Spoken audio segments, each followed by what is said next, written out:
it is. Bangin Beers Podcast.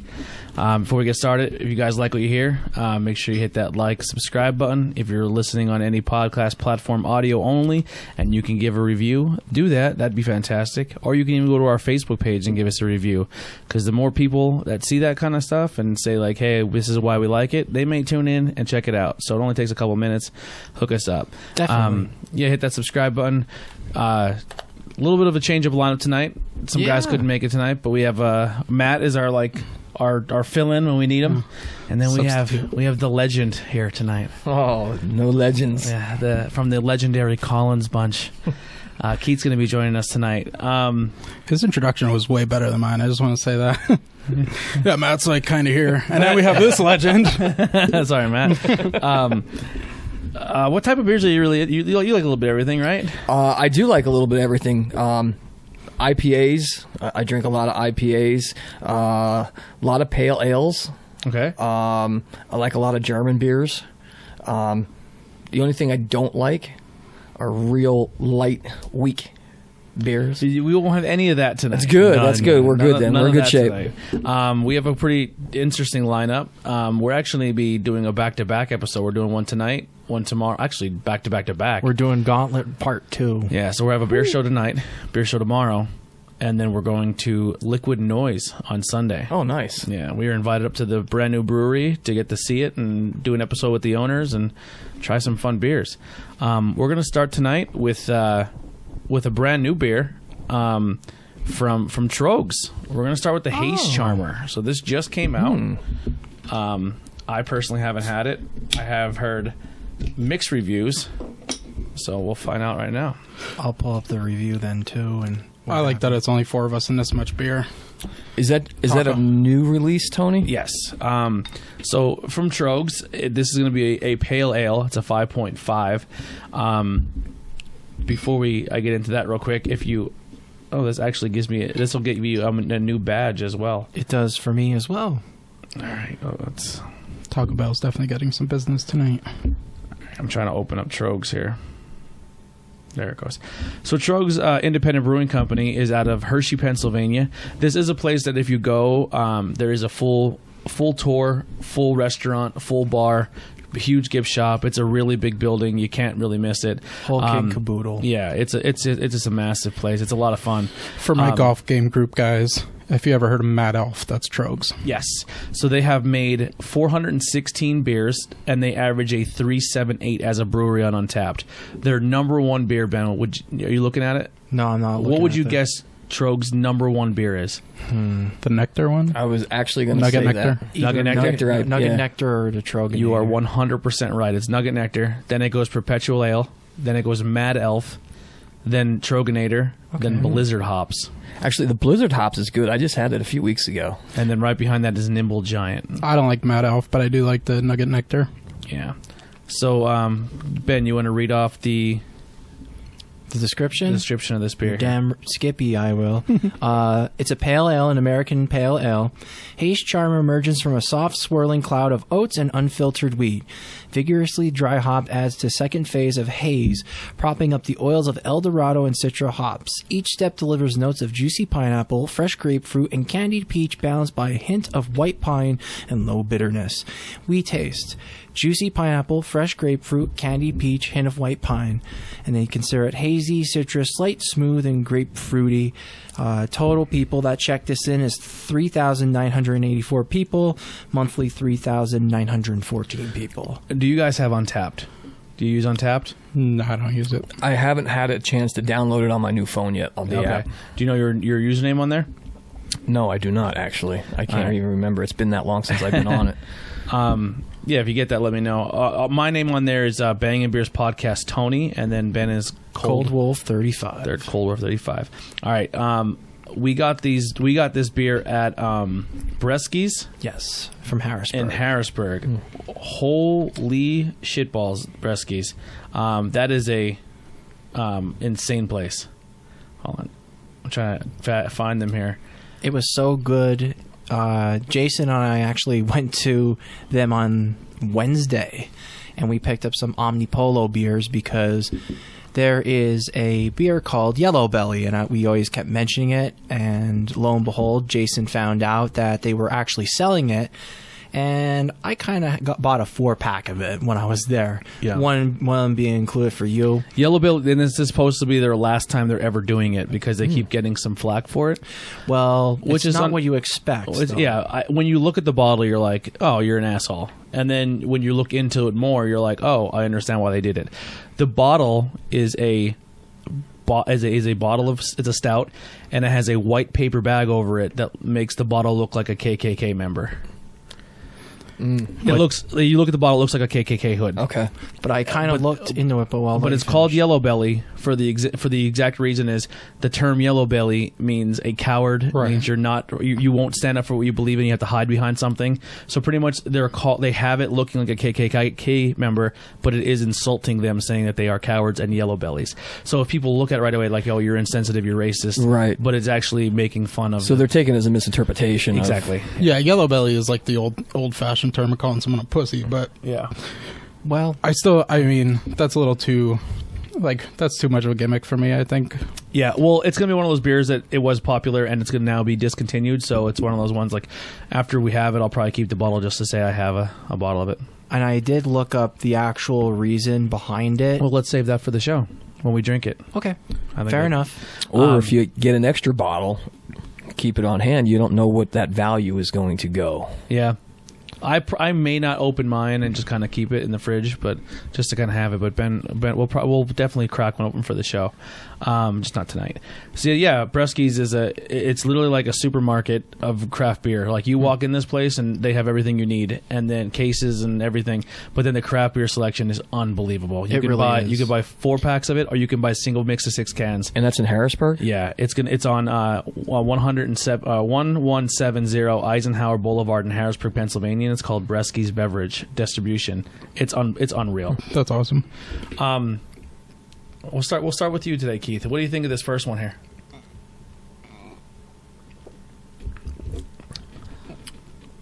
A little bit lighter. It's a very light hazy beer.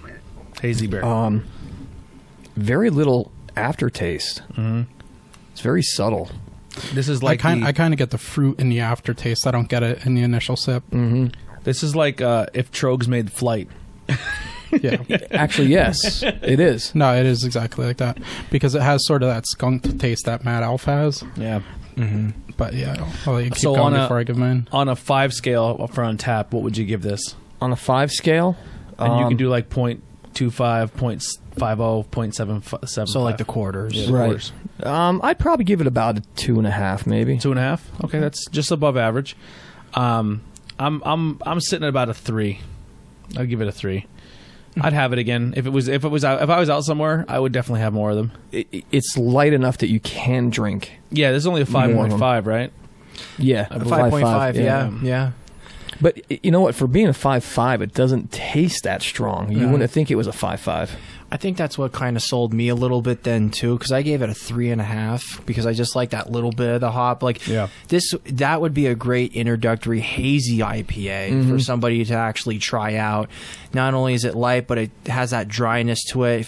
If they don't like the hop flavor, it's like halfway and then dry for the rest of the whole. Like if I'm out in the back yard half. working on a hot summer day, I can drink that more than I used to be able to love like a Leinenkugel Summer Shandy or something like that. Okay. I think I would actually prefer this over the Shandy on a hot day. Yeah.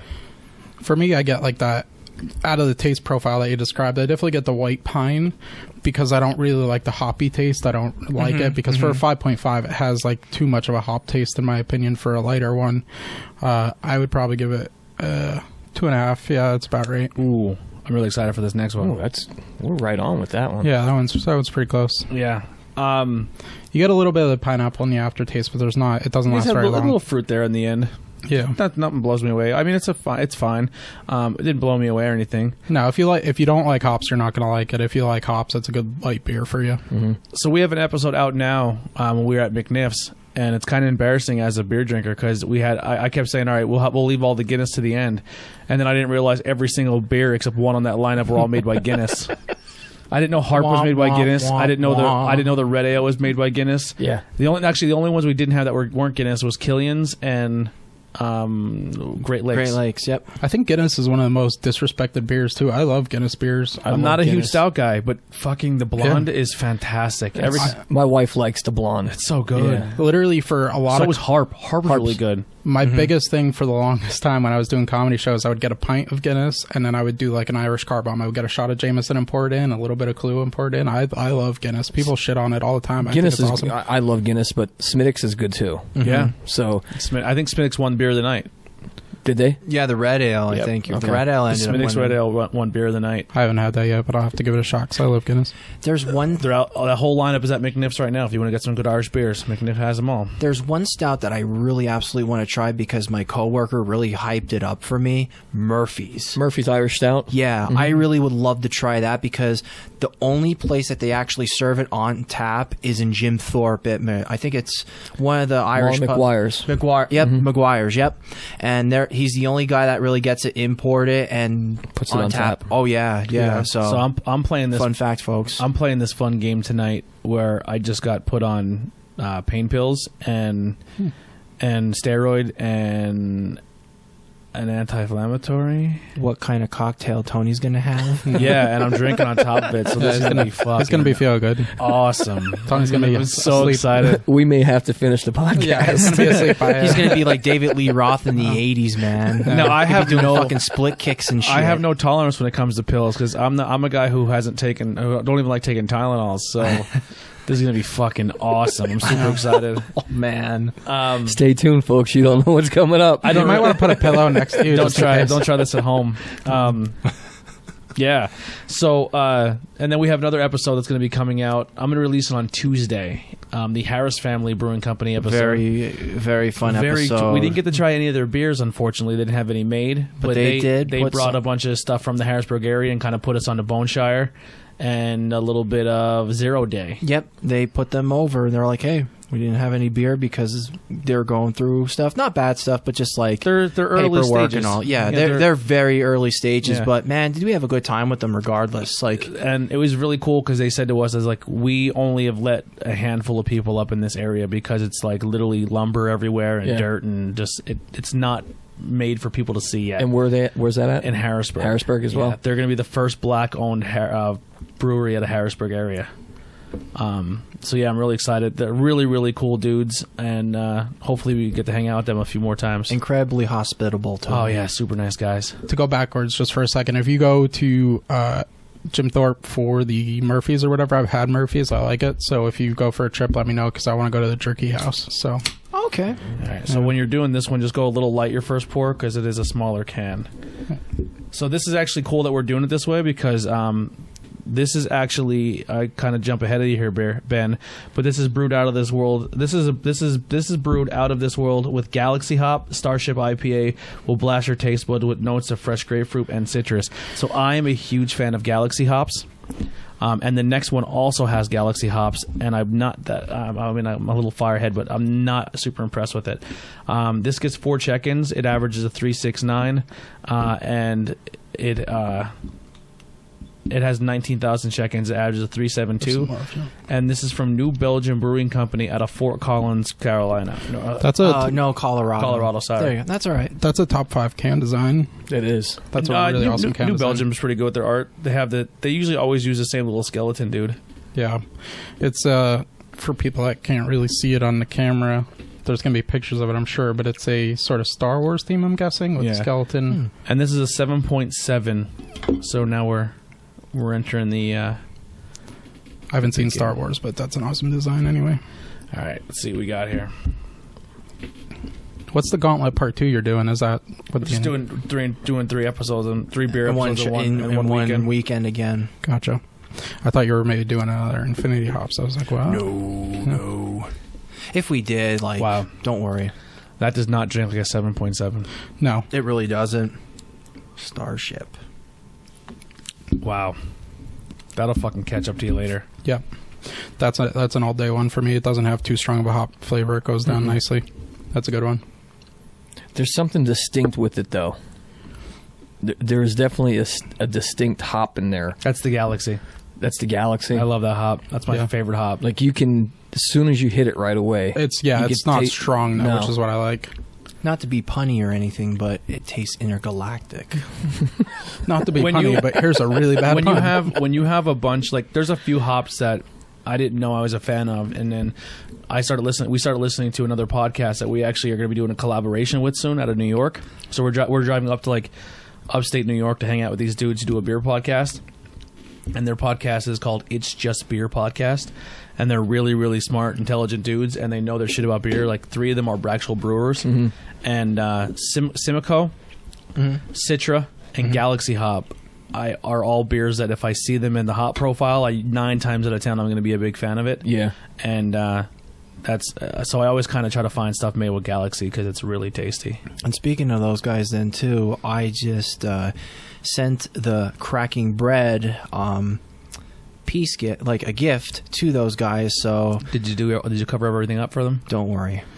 I did. Don't worry, I got that covered. So we're going to do a little bit of a beer trade before we actually get together. Okay. Kind of like a precursor. So they play a game called the ABV game where they drink a beer and then they all try to guess the ABV, and whoever has the most points off at the end, they have to chug a beer.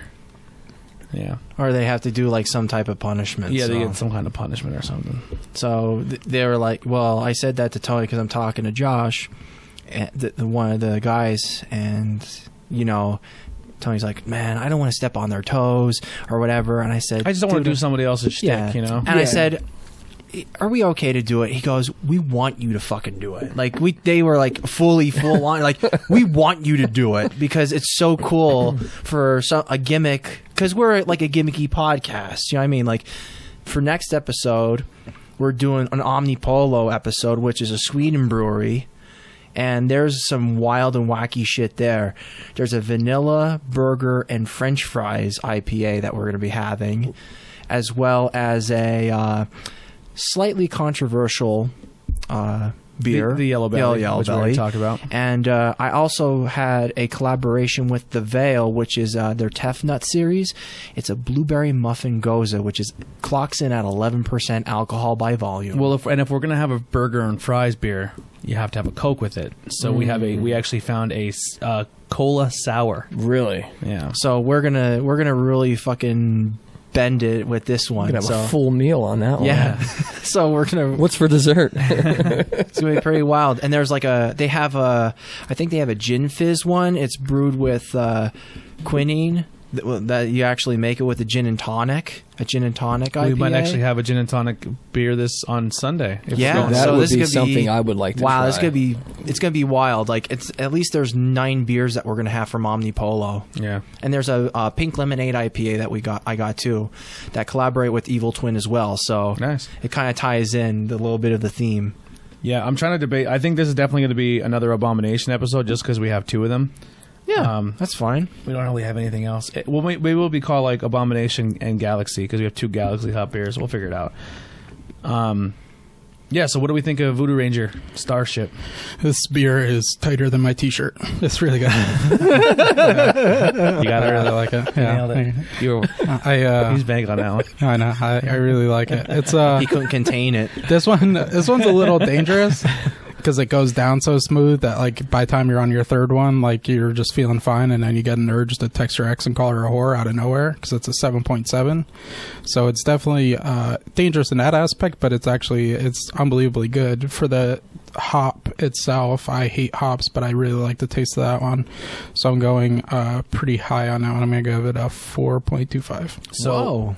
The beer for me that has broke the mold when it comes to Galaxy hops, and I almost bought it when we were at Bresky's, was sitting right in front of my face. It was one that you bought a big case of. I think you got a case of it at one point in time, and it's by South County.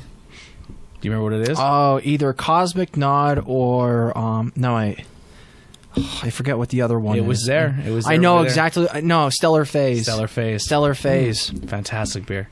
Yeah, that's a solid, like, all right, Keith. So basically, if you ever want like a drinkable like Galaxy IPA, they're kind of music themed too. Out of the woodwork, they are like not expensive at all. Like a 4-pack of like pounder cans that we have it was like $13. Oh, that's not bad. And it's a 5.5, but your drink, it's quality overall. Like it has the Galaxy hops. It was fucking creamy. It drinks so well. Dude, like even if you go to the brewery, those fucking 4-packs are only like $10.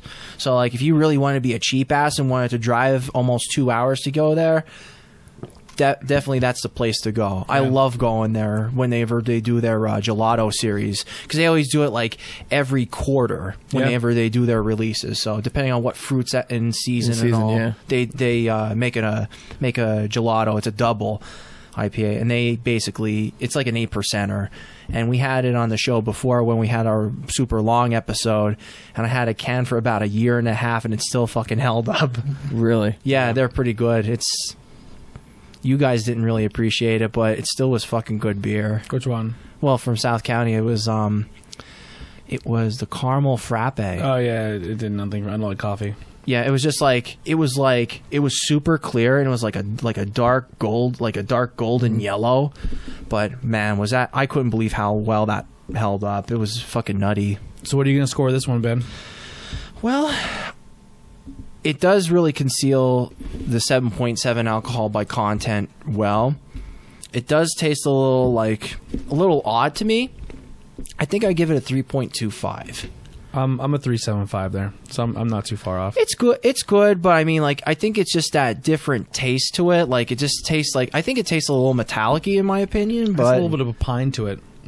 The pine I got a little bit more. I was going to say, I think this one had a little bit more though than the Trogs actually in the pineness. Yeah, yeah, I can. Yeah, now that you guys mention that, yeah, I'm going to go with a 3.5 on this. 3.5? Yeah, I like I said, I only went so high because for a 7.7, you could literally just drink a ton of those and have a good time. So I've had a shit ton of this already. This is my last can. This is from Topple and Goliath. This is Twisted Galaxy. Once again, we got this at Bresky's. While we're pouring this, since last episode, has anyone, or since this week, anyone do anything fun when it came to beer? Try anything new while they were out and about? No, I was talking to my buddy because I want the very best craft beer I've ever had was out in Detroit. It was an 11.2 bourbon aged vanilla pumpkin. I remember you saying about seasonal. Yeah, it was phenomenal. Well, he just said that he saw it a few weeks ago, so he's going to try to get his hand on it for me. Oh, cool. But yeah, because he works at a bar, so he's going to try to get his hands on it if he can find any more of it, because I think he said as soon as he found it, he drank it. But so he's going to try to see if he can get his hands on it. But that is the only 5 I will ever give. That was the best thing I've ever tasted ever. Hey man, if you like something that just blows your socks off, man, hey, what the hell, why not? It was 11.2, but what was so good about it was you got the subtle hint of bourbon, which was really good bourbon. You could tell it was really good bourbon. And then the vanilla pumpkin flavor was so very rarely does a beer describe what it is and you get everything it describes. And this was, you could tell it went down like a pumpkin bourbon almost with a slight vanilla aftertaste, and it did not taste very strong or whatever. I told the story on here. I was drinking, I was on my third one, and I was on another planet, and then I looked down, it's 11.2. I couldn't believe it. What the fuck? Yeah. I was on an empty stomach too. I was waiting for my lunch to come, and I was already on my third one. And holy shit. Yeah. I was in Syracuse this past week for work, and we stayed at the Marriott downtown. And so they had this Irish pub down on the bottom floor. So I had the privilege of trying a few different local things, but they had some Ithaca Brewing Company stuff was actually pretty decent. And they had this IPA. I'm going to kill myself for not remembering it, but I believe it was something on the lines of either Swoop or Slope Slide IPA. We've had Sloop. Sloop. Yes. Sloop it would be, yes. It was actually very good. I actually... That was the last one I tried, and I didn't try any other ones. I just kept drinking that. Yeah, Sloop was fantastic. Very good, though. Yeah. It kind of reminded me almost like a little bit of a hazy. Okay. But it was darker. It was a little bit darker in color. Okay. But it was very good. Some of the Ithaca stuff was really good, though. Oh, that's good, yeah. It's funny because it's just beer guys. They actually have a person that they have as a guest that works at Sloop Brewing Company then too, Really? which is pretty wild. Yeah. And he knows his shit about beer, and he's only like 24 or 25. Yeah. And like their show, I can really like. It's like one of those shows that you can like put on in the background. Like you could still listen to it, obviously, but it's just like you learn a whole lot about like different beer culture, like tasting profiles and what goes into a beer. And they don't really go with like, I'm going to shit on this beer just to shit on this beer. They give a good legitimate reason why some things happen. Like I know Hudson Valley really had some strikes, they kind of struck out on a few releases. Some people thought it was okay, but they would just shit on the beer just for the sake of shitting on beer. And it's like, well, hey, like, they're trying to replicate a recipe and you have like all these ingredients and all, and sometimes it doesn't come out the way it's supposed to. Like you got to have those certain factors in the way, and they're totally right when it comes to it. I just have a really hard time shitting on something, and I know a lot of people are like, oh, you just like everything.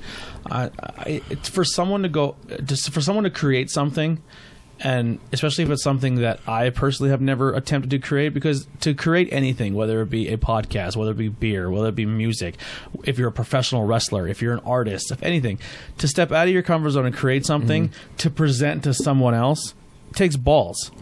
And for someone who does nothing and all you want to be is a critic, and then all you do is just want to shit on things, your value holds no opinion to me. But I mean, the greatest example of that outside of beer is comedy. Comedy is the most disrespected art form on the entire planet. Everyone will tell you what they thought of your set, tell you they think they can be a comedian because they've made people laugh, and then just like break it down. They're like, have you ever done it? And they're like, well, no, I don't really want to get on stage, but they'll tell you exactly what they think. It's like, you wouldn't go up to a guitar player that just pulled off an awesome riff or whatever. You wouldn't go up to him and be like, yeah, I've always thought I could do that. Like you'd be surprised. Yeah. The thing is, though, being an individual, everyone has an opinion. So why are you going to knock someone? It may not be yours or something to your liking, but it doesn't mean that someone else is not going to like it. Yeah. That's what makes us all individuals. Otherwise, why would we all think that everything tastes the same or we appreciate everything the same? Oh, well, definitely. I don't have a problem with like these beers, like that experimental hops. I didn't have a problem trashing it only because I'm sure they make other awesome beers. I just didn't like that one. It's like if somebody says they don't like one of my jokes, it's like, okay, you don't like that one. That's like, I think that's fair. It's like as long as you can appreciate the overall work. Yeah. So you got to do something pretty cool last weekend. Got to play with Toolshed Jack on drums. I did. It's always a fun time playing with those guys. I mean, I miss my boys. It's been a little while since we've been out. We'll have a show tomorrow. Actually, we're supposed to have two. First one, unfortunately, got canceled due to some virus that's going around. Yeah. But the Trogs virus. Yeah. But no, it was a good time. It was all for the American Cancer Society. I really like that, man. Like I like when you see bands like that work together, because like they could easily, as the band, be like, our major competition is Hooligan. Like Toolshed Jack and Hooligan are the block party bands, the ones that get invited to casinos. You guys are kind of the seasoned vets in that aspect, but they can still call on you and be like, hey, do you want to fill in a drum? Yeah. We kind of touched on this a little while ago, but it's just like anything else. It's not about a competition. It's about building a fan base in general for what we do. This local music scene, and I'm not a singer, I'm not a musician at all, but when you're welcomed by these bands and these musicians, it's a family. Like, it is. Like I said, I'm not a musician at all. I have zero stage presence. I can't fucking sing, but to be welcomed in by that community is fucking fantastic. It comes down because of the appreciation, the respect of what you think someone else does. Yeah. Same goes for comedians. It's the same thing. It doesn't matter what art form it is. It's still the same. Right. I think a lot of comedians get along very well with band members. I think it's all the same sort of thing. Mm-hmm. Yeah. But yeah, how much did you guys raise for that? I think they did like $1,500 maybe. That's awesome. $1,500, $1,600. Awesome. I actually we auctioned off one of my cymbals and a snare drum I had with me that night. Nice. And I think we raised like $100 on it. So I gave it away at the end of the night. We all signed them. And they got every previous member of the band to come back up and sing, like Maggie Bloschak was Maggie was there. Aaron Mary was there. Kat was actually performing with Smash that night, so she wasn't available to come out. Yeah. But no, it was a good time though. I'm a big fan of Maggie. She's good. She is. I haven't had a chance to see her new band though. I haven't either. So yeah, and so where's the first? Where are you playing tomorrow? Tomorrow we're doing our annual St. Patty's Day show at Little Run Gun Club in Tremont. Okay. So there's still some tickets available, which is great. I was looking forward to the first one. We've never done the Pottsville show before. It was supposed to be down at the Good Intent next to the Wheel. Okay. But they decided to postpone everything down there. So I did that with 1 year with the boys upstairs, and I did Inside the Wheel for St. Patty's Day. It was out of fucking control. Is that the one where Platchko put his head through the light? Dave. I fucking love Platchko. No, it's good because blackout drunk that night. We're actually Dave and Tyler Smar and I were supposed to do something over at the Diamond for St. Patty's Day, but with everything going on, we kind of decided to postpone it right now. I like that little stuff, you guys. That's fun. It's a little fun side project, you know. Next Saturday, actually, Hooligan, we're doing 2 shows. We have our first one down at the Fountain Springs Country Club for the Ladies Ancient Order Hibernians for their annual St. Patty's Day. Oh, wow. And then we're down at the Hot Rod that night. I'll probably be at Hot Rod because the wrestling show got canceled. PPW got canceled, so I have nothing going on next Saturday. Yeah. So I'll probably go see some Hooligan. So what do we got? Let's go. This is through the with this Twisted one. Galaxy. So Twisted this is By from Toppling Goliath Brewing Company. Do you want me to read it? Yeah, go ahead. Effing right. Hang on. Now, can you definitely tell can you once again taste that same hop profile, that Galaxy? It's not as strong though. Yeah, as it's the in the other one. background of this one. Yeah. Yep, I was actually exactly going to say that. So Toppling Goliath comes from Decorah, Iowa. It's a double imperial IPA that's clocks in at 8% alcohol by volume. It's showcasing the alluring tropical notes of the Galaxy hop. Twisted Galaxy is a juicy double IPA that pushes both citrus and pineapple notes to the foreground. And that's basically it.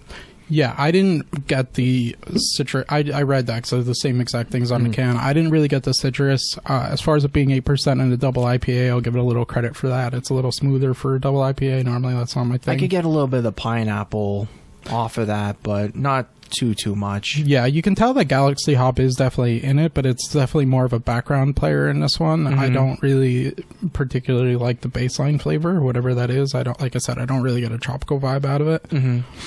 But it's just my personal. Totally get you on that, man. Hey, some beer's not for everybody, but you So- try it anyway and you chalk it up. Top One Goliath has made 69 beers. They average a 4.16 average.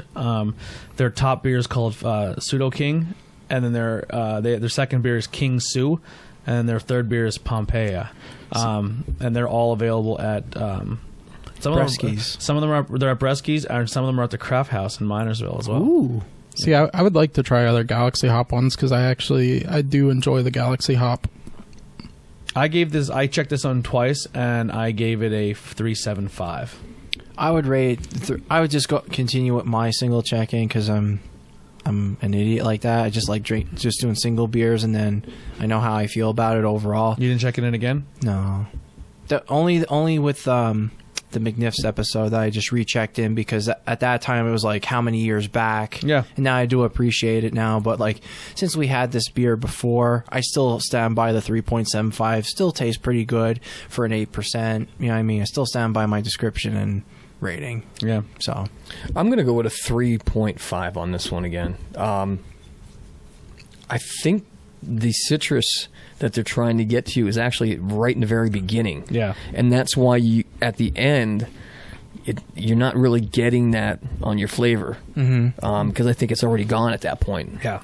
But I can taste it as soon as it hits the roof. Again, like it's real subtle. It's real quick, though. I think that's maybe one of the reasons why you said you weren't getting a lot of it. Yeah, I also drank it fast when I knew I didn't like the flavor, so that makes a ton of sense. So you didn't like this one that much? Not much. Because it's a double IPA and an 8%, I'm going to give it a little bit of a boost. I was thinking either 3.25 or 3.5 was I was in that range, but I'll go 3.25. So I'm the hipster of the group. It's surprisingly smooth, though. Yeah, that's what I said. That's what boosted it for me was it is smooth for a double IPA and an 8%. So that would have been a low one for me, but it gets credit for that. I'll give them credit for that. Yeah. I'm just trying to slow it down a little bit because we're fucking crushing it. I definitely say, like, a lot of the guys that are, like, you know, beer drinkers like us, sometimes we don't want that fucking alcohol burn to it. Sometimes we just want something you can enjoy. Super smooth. Yeah. And, you know, some of these breweries got to the point where, like, it's not like that middle ground. They go to super smooth and that crushable for how high of an alcohol volume it really is. And it's either one side or the other. There's no really in between. Otherwise, it's just such a slippery slope when it comes to that.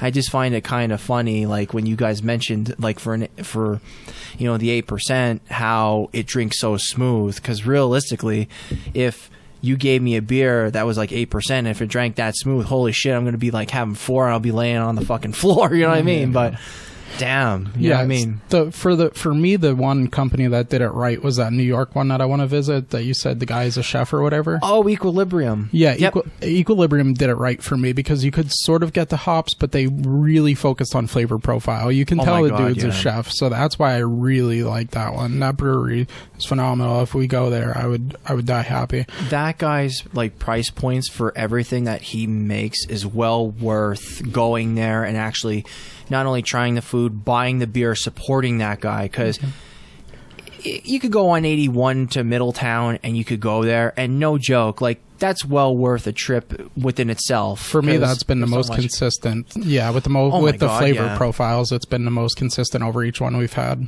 Hey, that MIT degree isn't. That's what isn't, you know, people don't understand. Waste, you know what I mean? A lot of chefs are awesome. Like a lot of awesome chefs have mathematical brains. That's a very real thing. Yeah, and like Keith, you should see this guy. Like he has like 2 like ovens, like fridge ovens of like frickin' brisket, and it's like 8 trays going on at one time. And the guy makes a ridiculous brisket, from what I hear. I still want to eat it. I'm a picky eater. I never really had good brisket, so I want to go and start on the right foot and have good brisket on the first round. Well, if we go to the jerky house, they sell brisket jerky. That's pretty awesome. I had some good brisket this past week at a place called Dinosaur Barbecue in Syracuse. Oh, okay. Excellent place. Felt like you were in Texas. Yeah. Yeah, very good. Their price point then, too, Equilibrium's, is a half a pound for $12 for the brisket, so... There you go. That's just showing you like how like competitive they're trying to be with their food menu. Well, that's not a bad price for brisket. Not at all. Especially in New York. Yeah. Awesome. I would love to go there. All right. So next one up is going to be a New Trail, which is like the king ding-a-ling of IPAs right now in the area. They're fucking killing it. And then we also got to talk to our buddy Dave after our McNiff episode, and you got some beers from him from Imprint. Yeah, Dave Lorenzo. So we have another Imprint episode coming up, which is pretty fun. We could do fucking 2 full shows of Hudson Valley. We have enough. I think. We have like 10 cans of Hudson Valley. I actually have 1 more can of their oak aged lager. So this just kind of break the monotony of the sours. Yeah. But they make a good oak aged lager, and I'll tell you what, that's just a good drinking beer. Like they come out of the woodwork with sours, but their 2 other ones that they really do well are the lagers, and I'll even I had it on tap, stouts, because you don't, believe it or not, I didn't taste any coffee oil, because they just put their own fucking spin to that, like to their beer. So like, say for example, like you tried a pineapple IPA and you're like, where's the fuck the pineapple? All right, what they put in a pineapple, holy shit, you're gonna taste, you know, the rind, the fruit, the meat of the pineapple. It's like eating the pineapple. Yeah, like they just do it so well, and I'm like, you know what? Let's give the stout a whirl, because I know I'm not going to be disappointed with it. And realistically, was not disappointed with it at all. I couldn't believe. I'm like, because they did a coconut marshmallow stout and it was like 10%. Oh my God, was that delicious? Coconut ones are so hard to get right too. Everyone that describes coconut, I almost never get it. This I got a funny David Renzo story when you're done. from the description here. This has a tropical with a lush coconut and citrus feel to it. Just the other day, Dave Lorenzo's the photographer, right? Yep. Okay, yeah. So just the other day, this makes me sound weird, but it was so hilarious. So just the other day, I'm working on putting together this comedy series, which I want to plug at the end. But I'm putting this comedy thing together, and he was trying to help me find videographers. And just like an hour before he put me in this group of people, I was talking about Naked and Afraid with somebody. Take a whiff. And That's a Teku. Just take a whiff of that. It's the same style glass. Yeah, just what? Is it going to smell different in my glass? Yeah. It actually does a little bit. Yeah. You want to But, take a whiff? yeah. It's the weirdest thing that ever happened. No, there's nothing wrong with that. It's just trying to get the scent, because there's a reason why it's like that. All the Tekus, because that's why they try and serve you at the bar. It brings out like the better scent out of it. It makes the beer taste a lot better. Fun fact, sorry, but go ahead. No, man. it's okay. So I was just like an hour before I was added to the group. I was Too hot talking for this. I was talking about Naked and Afraid with somebody, and I noticed that in my old phone, Naked was correcting the Nakey, and I just thought that was hilarious. So he adds me to this group, right? And they're like, the videographers seemed like they were into it at first, and then I'm like, well, I'll try to respond to you, but I'm currently naked in the bathtub right now. So like, no one said anything after that. So then, actually, no, the one guy said that kind of sounds like a cool idea, but then after I got out of the shower, I was wet, and I went to pick up my phone, and like a water droplet hit the phone, and it thumbs up, and I was like, my bad, water's just dripping off my naked body right now. And then all of a sudden I wasn't in the group anymore, like an hour later, and Dave's like, yeah, they backed out. He didn't say why, but it's like, okay, a dude wants to dress up like a cat, and he's talking about his naked body dripping right now. They're probably, this dude's fucking off. Like, Fuck this guy. yeah. So now I'm just filming the whole thing on my Samsung Galaxy that I just got because it shoots in 4K. Yeah. So Do you have anything new in the works when it comes to music or bands or? Actually, yes, I do. Are we allowed to talk about it yet? Yeah, we could break it out a little bit. Okay. Got another acoustic project. Actually, it's going to be starting shortly here soon, probably within the next 3 weeks, maybe. So Hooligan recently had just brought in Justin Motek on keyboards in November. Yeah. He and I are going to start doing some duo stuff together. Nice. Keyboard and acoustic guitar? Keyboard and acoustic guitar.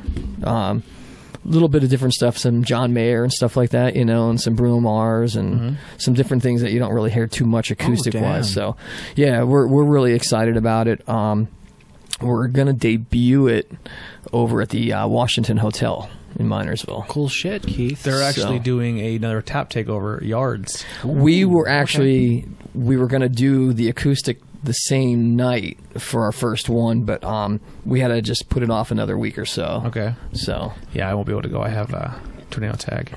But speaking of Tornado Tag, I don't know why this brought up to my head, but it has really nothing to do with it. But we talked about in the beginning of the episode about merchandise. Mm-hmm. So there's a thing on our merch page that we go to where if you sell so much, we can start unlocking new items that we can make stuff with. So there's about, let me see if I can pull it up real quick. There's about 20 different items that I can unlock once we sell enough merch. There was a goal that we hit to get so right now there's 3 levels. Don't worry, I'm going to talk about that beer too. Sorry. Yeah, sorry. I was looking for the. There's 3 levels of the things you can do. So we just hit our first goal, so we had to make 5 sales in 2 days, and I put the APA hey, if anyone wants to buy anything, I have 2 days to hit this goal, you could really help us out. And people bought some stuff, so that's really good. And obviously the money, so then we'll find out in 2 days what our next goal is. Your next goal is, and then if we hit that goal, that helps out a lot too. So I just want to so right now on the website you can get t-shirts, long sleeves, hoodies, and different style of long sleeves and stuff, leggings for girls, socks, stickers, canvas print, wall tapestry, what you see hanging up there, and a few different other things. Now, the items that we can unlock are t-shirts with a pocket, women's sports bras. I can care less about that one. A duffel bag, which would be really cool to have a duffel bag that we put all like the mics and stuff in, and it has like the logo of the show. Two different, another T-shirt style. I'm not 100% sure what the T-shirt style is, and then a crop top tee, which I think is fucking hilarious. Can you imagine if we like blew it the hell out with Bangin' Beers podcast merchandise, where it'd be like, if Matt is meeting a very nice lady and she's all of a sudden like takes her top off, there's Bangin' Beers pasties. Where the fuck are you going with this? That'd be very fun. I'm like, what fucking pasties? Right. What the fuck? Hold on. I would be get those fucking pasties off. That's what are you doing? Got them out of the quarter machine. Or a burlesque show. It'd be like Bangin' Beers. It'd be like, that's a sponsorship, man. Holy hell. And had pasties on. You're wasting both of our times right now. You know who would? I'm gonna peel it off like a Band-Aid and you're gonna hate it. I bet you I could. I'm still sort of friendly with her. I bet you could get Scarlett to wear the pasties. Bangin' Beers. We don't have Bangin' Holy Beers shit. pasties. But, we can make them. Let's get some Band-Aids and we'll draw on them. Yeah, right. Cell phone cases. That's our Band-Aid and a Sharpie. Let me finger paint those with my tongue. Just finger paint it with your tongue. All right, so these are the specialty items that we can unlock. All over hoodies, all over print hoodies, so the logo can go over the whole thing. Sleeve prints, so you can put stuff going down the sleeves of the shirt, which I think is kind of cool. And all over pocket tee you can do. I'm really, really excited for this one. A zip up hoodie, like a full zip up, which would be dope. All over long sleeve. All over unisex joggers or like jogging pants. Ooh, yeah. I don't know. I'd wear it. And all one of those women's full body swimsuits, like the one piece bathing suit. Women's sports bra and women's crop top. Women's sundress, like a shower curtain, a comforter, like a big comforter blanket, a tote bag, drawstring bags, accessory pouch. Chin sack, which like change, snapback hats, chin trucker sack hats, just sounds so and dirty. Dad caps. I want hats so bad. I want a Bangin' Beers hat. Beanies we can get made, duffel bags, backpacks, custom pins, custom keychains, custom PVC keychains, custom metal keychains, and then I don't know how we would do this, but plushies. I'm not sure how that would work. Oh yeah, but like a beer plushie. Yeah, a beer. Be like me and you, but with like the Bangin' Beers logo. For on me, it. pins, backpacks, and beanies and hats. Man, I want to unlock that so bad. I didn't hear any pocket protectors in there. No. Could you imagine if there were plushies of us, Tony, and then you have like a little thing in there? It'd be like Tony'd be like, it tastes like coffee. It tastes like coffee. It tastes like coffee. And then me would be like, if you have a few, you're flying. If you have a few, you're flying. Or you just break down a show for them the whole time. It's like 10 minutes long. You can get some bobbleheads. Bobbleheads would be cool. Oh, I never thought. Bobbleheads. Yeah. Oh, there's this this one guy on Instagram that makes custom stuff. Would you call it bobbleheads or bottleheads? Yeah, bottleheads. Or bottlenecks. Bottlenecks. Ooh, that's even better. Let's give people an incentive to hit this goal. If we hit it, Ben will model the sundress. He'll wear the full piece bathing suit. With the pasties underneath. Yeah. Indeed. So definitely, the more you guys buy, that definitely helps. Say it real slow, because I know some of my golf guys listen on audio only. They found it on Spotify or whatever. Yeah. So if they want to get it. So if you want to order just for the show that you like, you can go over to Facebook. I don't know. The pills are kicking in. Facebook. They kicked in about 2 years ago. All of a sudden, he has a stroke in the left side of his face. I'm like Jim Ross. There's a slobber knocker. That was insensitive. But yeah, so insensitive much is right. I like JR. They can go to Facebook and search either the IWEP Network, and if you go and on the page on Facebook, there's a Shop Now button. Yes, the IWEP Network will show all 4 shows merchandise, or you can just go to the page itself, like Bangin' Beers or Not Cool in High School, and click the Shop Now button. It'll take you, and it'll only be the stuff for that show. Indeed. That's IWEPE Or no, just P. IWEP. IWEP Network. Yeah, network. After the show is over, too, I'm also going to have them tagged. So you'll find them. I'll have them on my Facebook, but I'll also have them on Hooligan's page as well. Cool. So we'll tag them over there for you guys. Awesome. Yeah. So we actually had a lot of people buy some stuff tonight, so I'm really, really happy and thankful. We're making money. We're getting closer to getting better stuff. I'll have to get a couple T-shirts for when I'm playing poker again. That's going to be a little bit until public because of the Corona thing, but... Yeah. So before you actually ask us how we think about this beer, Matt's been clamoring and is wondering what kind of beer this is. So I'm going to jump into it. I wasn't wondering what kind you it was. kind of are. You were looking at the can, and I'm like, I was wondering what percentage it was. And we got everybody, The percentage of this makes a big deal, and I'm going to rate it. So Cryosphere is a New England IPA by New Trail. It is a 6.2 ABV beer. Cryosphere is a hazy IPA brewed with a mixture of wheat and oat malts, crisply hopped with Mosaic, Amarillo, and Sabro. Expect huge tropicals complemented by lush coconut and citrus. Get ready for the deep cold. So, I definitely got coconut. Surprisingly, every Sabro hop beer that I've had, it was just different. It was like an off different where it like threw everything off. You're literally reading about what I'm about to say, but no, I'll let you go. But seriously though, I thought this was a pretty good, decent beer for how they mixed the Sabro in with. This is so strange for me. Off is the exact word I was going to use because the very first flavor I get is oats, and it's like heavy, and you think I'm not going to like it, and then it ends light. I've never had an IPA like this where it's like starts off like that and then ends super light. New Trail's fucking fantastic. Like New Trail for me, like they're doing like a lot of these people are doing like totally different like IPAs where they're doing experimental hops. They're doing like fruited IPAs. They're doing all this different stuff. And New Trail's just got like, you know what? We're just gonna brew basic IPAs, New England's, whatever, and we're just gonna sell it. We're gonna do it right, and we're gonna go from there. And that's where their strong suit truly is for me, because like getting into the craft game like 3 years ago, like really hitting like the real microbreweries, having some of those beers like this, they kind of bring back like 3 years ago, like, holy shit, these are just simple IPAs.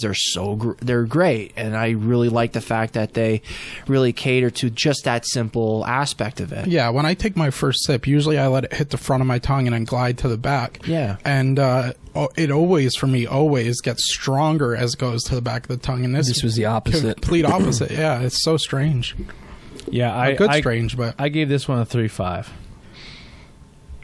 I would probably I would teeter between 3.75 or a 4. The coconut a little bit turns it off for me, but it's still very tasty. Just the taste overall, it just, again, like I said, it just brings back to like trying all this craft beer and really like acclimating your palate to it, and it works out for me. I really like it.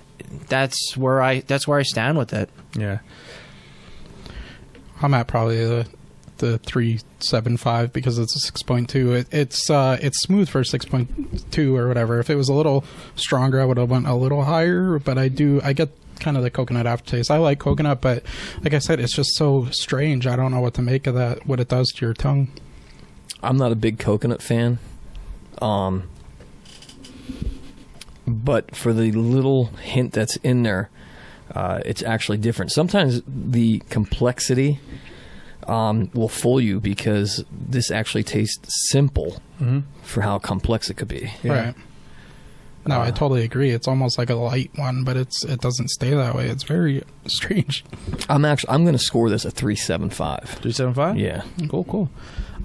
So I got last weekend. I was really running all over the place between McNiff's and then leaving McNiff's and then going to see the Clue play, and then going from Clue to go see the Contact Collective play at Strikers.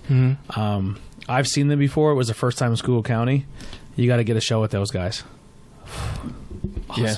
When you said about them, I thought they sounded awfully interesting. Where are they based out of? Up past like the Wilkes-Barre, Kingston. Okay. It's a nice drive for them. It's far. They took a little bit of a pay cut to come play in this area, but they really wanted to start making some noise out here.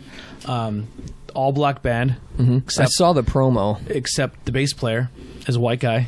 And I always joke around. I said, you're a bad motherfucker on bass if you're the white guy playing bass in the band. Because usually that's where it comes from. Yeah. And they all every time they laugh. The singer, she is so fucking talented.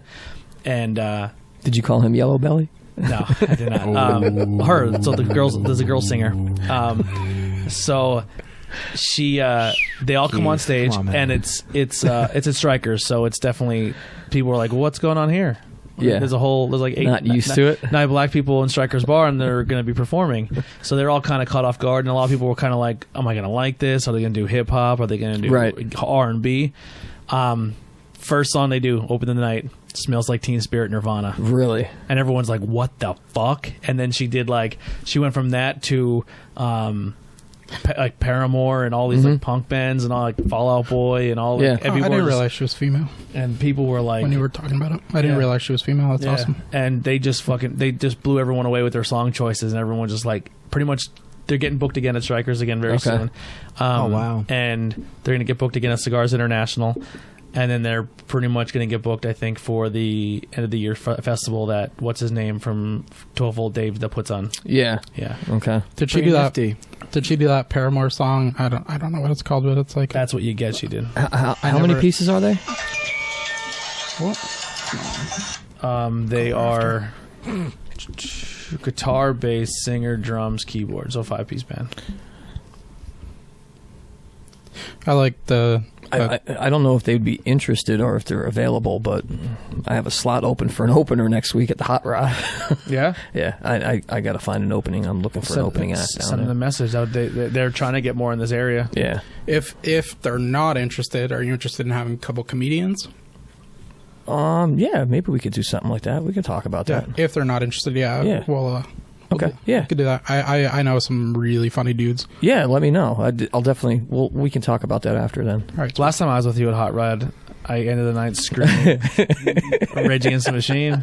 You did. I believe you also got some Yingling stuff that night too. I didn't get any of that night. Oh, you did? I handed it you all give out. it all out? Yeah. There was just one shirt, a box shirt. I was like, I'm fucking keeping this. And I got like, some more. And someone was like, is that a box shirt? I was like, yes. Tastes good. I was like, no, don't worry. I got some more of them at the house, though. Yeah. Awesome. I just need I would just need the flight. I think the flight logo is sharp looking. It actually is. So I know you. So I know a few weeks ago you did a review on that. Yeah. Because you stopped over at the Black Diamond. Actually, my first beer. We my had first one taping. together of it. Yep, was us two together. Yeah. Little too light for me. Yeah, very. You know? It's if you're someone who likes drinking 9% beers, 11% beers. Yeah. Flight's not for you. Like that's not a beer. Wasn't made for us. I just think their market availability and what they're trying to do, I think, was excellent. You know, to bring something else out that they don't have. It's the same ballpark as the Yingling Light Lager. Well, it's also like literally what it tastes like for people that haven't had it yet is if you dump a quarter cup of Yingling and then water it. Like if you just put water in it, you get like a very Yingling flavor. But I just think for themselves, though, I think it was a great idea for the girls to put out something else in a flavor that they're trying to go after. Just to build the market was definitely. Oh, they definitely left a gap in the light beer, and this is good. What they're doing, I totally agree with that. Andrew made a good point on the show that he goes, but they already have lager light. Like, and this is literally, I think, a little bit less calories. Yeah, and it's the same alcohol content. It's like 4 it matches less than whatever. Yeah, it matches the Michelob Ultra, but also it's the same exact. Yeah, but I mean, if you don't like lagers, though, there's a lot of people that don't like lagers. The Flight would be more up their alley. Like I love, I mean, obviously Chester, but Chetty baby. But lager, you know, I can't drink the lager light. No, I mean, I can if it's there, I'll drink it, but it's not going to do much for me. I used to be really big into Yingling when I was in my early 20s, and then I shifted to more like light tasting flavors. Like my favorite beer ever is Land Shark. I drink that wherever I go, or Land Shark or Corona. Yeah. So what we're drinking right now, it is Legal Tender 2.0. I will tag you in this then too, Tony. Oh no, it won't go. But This is a New England IPA as well. It's a 7.6 ABV beer. It's collaboration with, besides Barrier Brewing Company, Finback actually collaborate with this as well. It's an India Pale Ale brewed with cryo hops, double dry hopped with Columbus, Mosaic, and Hallertau Blanc. Yeah, this is a New York beer, so New York beer all the way. Finback, if you ever get the chance to go there, I've only had a few of their stuff, their beers from Queens. They have some decent beer. There's one beer that they made with Jay Weekfield was like a coconut pale ale, India Pale Ale, and if you really like coconut, which I kind of do, it was like a solid beer overall. It's like Smooth Beats Miami. It was awesome beer. I liked it, but. I want to actually try this one out. What percentage is this? It's a 7.6. This is another... See, that one thing for craft brewers listening, one thing I don't understand is leaving the percentage off your can. I think that's adds to it for people that are really into craft beers. I don't even really classify this as a new... I don't really classify this as a New England. No. You got to read on right here. And the can art. Oh, there it is. They really made. They were really creative with the can art when it came to it. Yeah. See, wait. So New Trail doesn't have it at all, though. No, but if you read, it's a 7.6, and it's just saying 1 pint and all. I really like that. That's pretty cool. It's different for people listening. It's basically designed like an ATM thing, which is why I passed by it because there's a hand with cash, so I didn't see. That's interesting the way they tied it in, but. I think, like, if you're, like, a craft beer, I think you should be advertising percentage front and center, because that does, I don't know for you guys, but it really makes my ratings. I totally get it. A lot of the times, like, for me, I really like to see the ABV then as well. Yeah, it's not on there at all, on the neutral like, there's certain, like, our, like, imprint, they typically don't. Well, with a lot of their cans, I know, like, I had a beer, it was called Blue Line Goons. Basically, they didn't really feature it as theirs, like their ABV. And I forget what it was, but it's a little bit higher for like a stout. You know what I mean? But does it come in like? Do these just get sold by the single can, or do they come in some package that might? Sometimes they come in they come in cases, but like they usually you can get them in 4 packs, really. So, I mean. Maybe. It just all depends on who the brewery is. Like, I mean, some of them just assume, oh, hey, guess what? You have Untapped. Well, guess what? You can look it up and then go from there. Kind of like make the surprise of it. So if you try it out, you'd be like, oh, I want to go on Untapped. And then lo and behold, you see the ABV and it's there. You know what I mean? Sometimes they might use it as a marketing decoy too to get you to go on and look at some of the other products they have as well. Sometimes it's even another thing that happens a lot too is sometimes breweries put that on their labels and they're not right. Which I was going to kind of get into. Like, they backfire drastically. Like, I know I keep bringing it up, but like the answer kind of hit a boo-boo because typically they would make like 32-ounce Crowler cans of their juices, and it would be like 3.5, 4.5. I was completely fine with that, but some of them were like 9%, 8%, and lo and behold, they'd be putting the fruit puree in it, and it would dilute it to where it would be like a 5.5 versus the extra 3 points that they're tacking on. And also 450 North was a really huge one with that as well. But the only 2 breweries that kind of really were like, you know what, well, we're just going to be like underestimating ourselves. We think it's a 6.0, and like some of them, like the readings came out to like 6.5 to 7, and a Mortalis then too, which I really want to get. I want to get more of their beer as well. They do like a really good. They really do good fruited sours, and they also do like some stouts then too. Like they do some really wacky shit. They did an Everything Bagel triple IPA that actually like they brewed it with the Everything Bagels, and then they did like a Rocky Road stout, and they also did like they did a Minotaur, which was like a Planner's fruit cup one. You tasted every single one of those fruit from like a Del Monte can of like, so you can really get like the profile. Cocktail. Oh my god, yeah, they're more decadent. Like you can really enjoy the shit out of those beers. I really would like to get them on the show. They're kind of like about a 3-hour trip then too, but they're very limited with their cans. I have never been there either. So once everything blows over and all, I really want to make a ride out there. Yeah. Have you done anything on Stoker's yet up in Tamaqua? No. I just actually had some of their stuff this past week. Doug's a good friend of mine. So it's like literally a block from the Stitch. And if you bought a growler in there, he donated like 15% of the sales from the growler to the benefit. Oh, wow. So I got 2 different growlers. I got an IPA from him, and then I got a New England. That's the one we try to go to? Might get to that when Keith's done. I got a brown ale, which is actually really good. I was really surprised, but I was more shocked, I think, at the amount of different selections that they actually had there.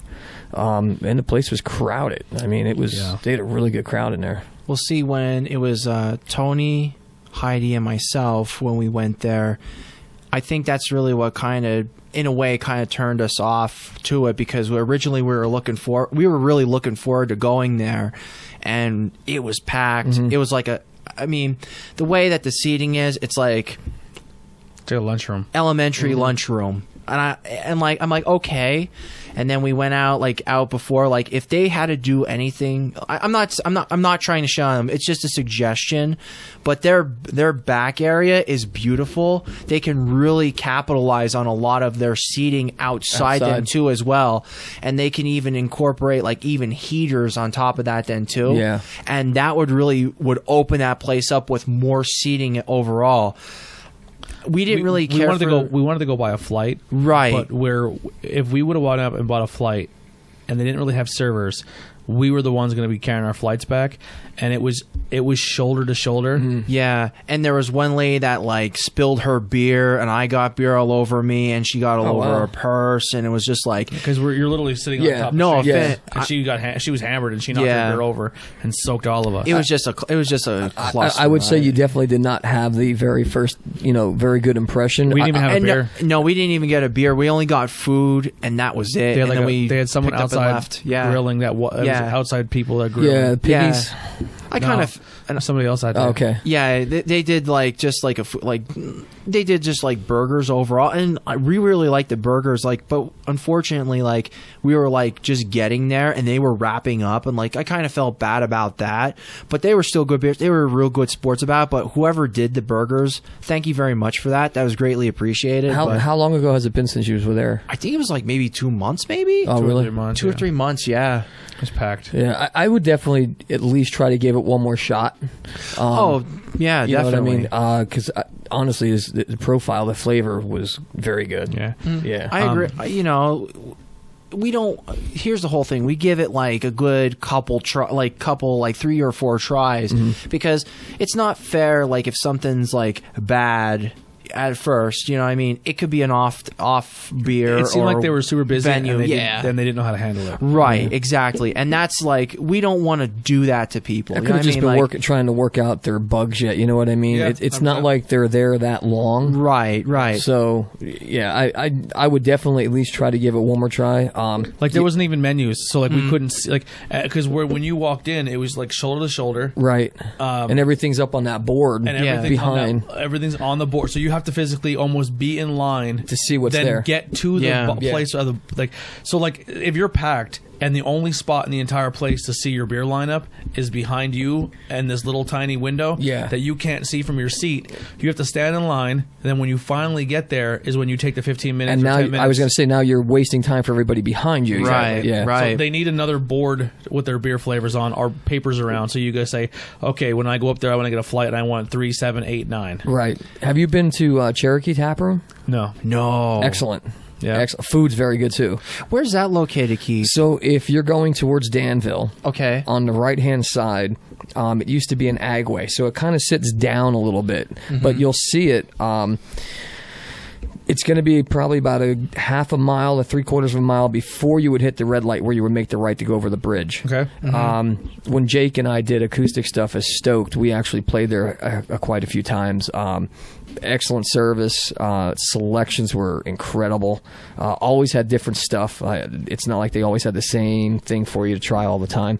Another good place to go, even on Sundays for brunch and stuff like that, they do, and their Bloody Marys are superb. But no, excellent. Another good place to check out too. Yeah. Another quick little announcement that's going on with our show to kill more time here. We've added another. We're trying to kill time too. Man. Another member of the show.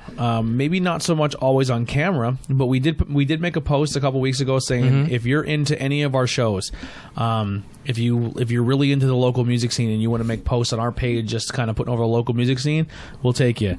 If you are into pop culture and you like video games, movie, comic books, and you want to make posts, join our page.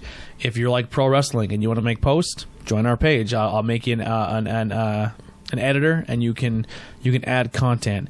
There was a guy, he was supposed to be on our show a long time ago. He wasn't able to make it. But every time we see each other in public, he's a cool dude. Talk to him all the time. He's a big craft beer guy. He had his own Facebook page. It had about 300, 400 people. But his one video had like 17,000 views. And he was a really big supporter of us. He has a Bangin beer shirt named Steve O'Rabbits. He goes by Spiv America. Well, Spiv America page is no more because now he's a member of Bangin Beers. Nice. So we joined forces. So he's gonna go back doing his beer reviews because he might not always be on the show. But that's the thing too. Like I'm telling people, if you want to join our page, make it your own.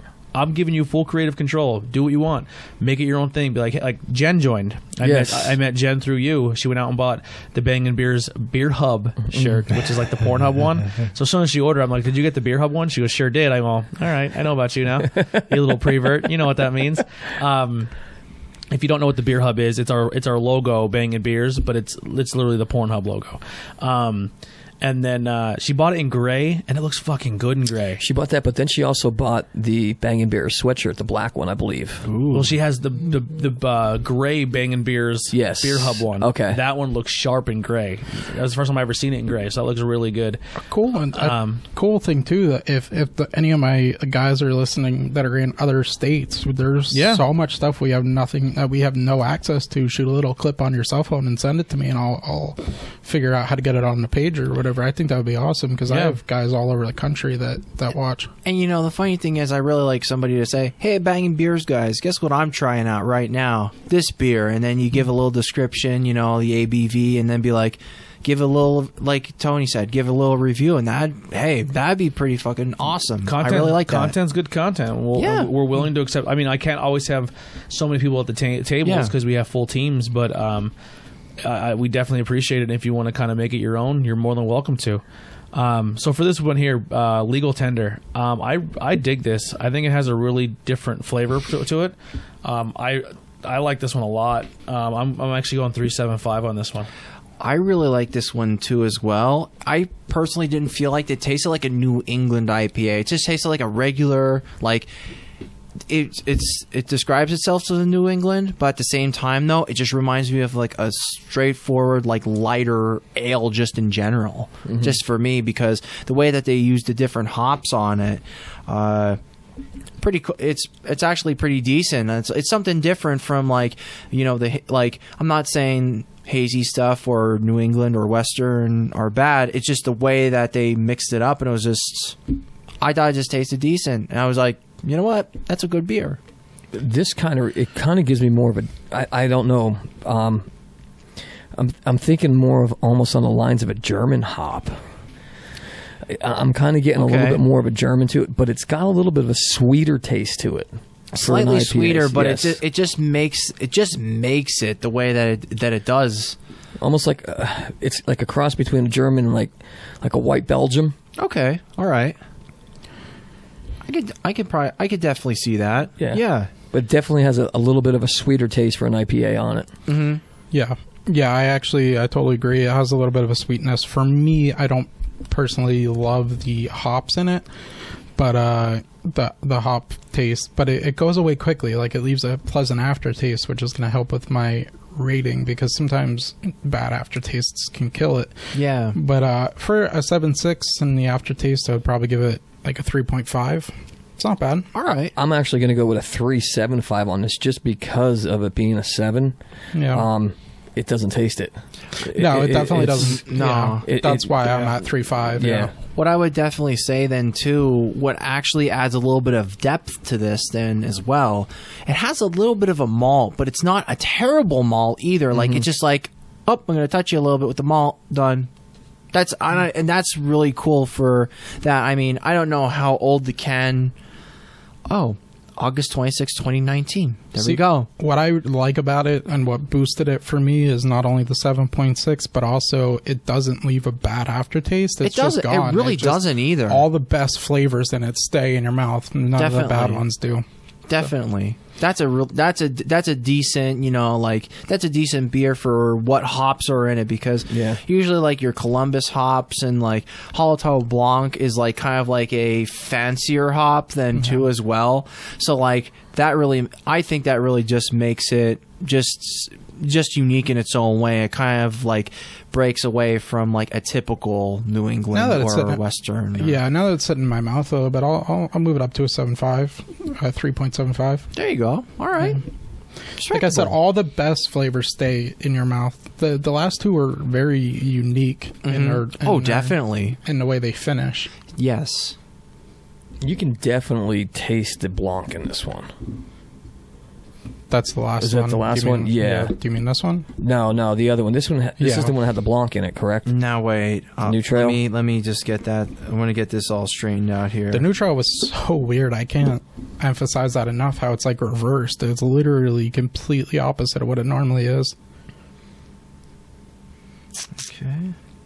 I want to go back to that. So, man, I am really off my game here. Okay. That's the Mosaic, Amarillo, and Sabro. The Sabro. That's what it was. Okay. Yeah, because the couple beers I brought like Interbarrel, which was with brewed with Sabro, and we had it for a show, and like literally when somebody was talking, we were like, what the hell is this shit? Like, and we couldn't, like, it was just something different. Like, you kind of have to pair up with two different types of two types of hops in order for that hop to really shine. But definitely New Trail really nailed it with that one, just to give it like a bold flavor and just like something enjoyable that you can have. So yeah, but the Hallertau Blanc would be in the barrier, the Legal Tender 2.0. Okay. So this next beer we're doing here is called Forging with Friends. Let me break it all down. There has been two of these beers. We're drinking the one that's teamed up with Abomination with Icarus. The other one was Forging with Friends, and it was done with Rotunda. Interesting color immediately. This is a sour fruited. It has 331 total check-ins for a 3.96. So this is Lakewood, New Jersey, Icarus Brewing Company, teaming up with North Haven Brewery out of Pennsylvania here. This is brewed in collaboration with our homies at Icarus. This fruited sour was brewed with flake oats, wheat, honey, and lactose. Then fermented with tons of dragon fruit, red currants, and Myers lemons. This is a 7.1. Can is dope. Let me just say that real quick. Abomination has some of the best can art. First thing I get when I get the aroma off it, it's almost like a champagne. Yeah. Did you mention that it's a sour? Because it says that it is a sour, yes. It's a fruited sour. A fruited sour. Fruited sour. Love fruited sours. I sound like the house bunny. She's like, I like fruited sours. I've had this before. I cracked this open already. I want to get a little bit more. I just like the fact that they added different fruits to this. That's the reason why I got the allure of this, just due to the fact that it's a like dragon fruit, red currants, and Myers lemons.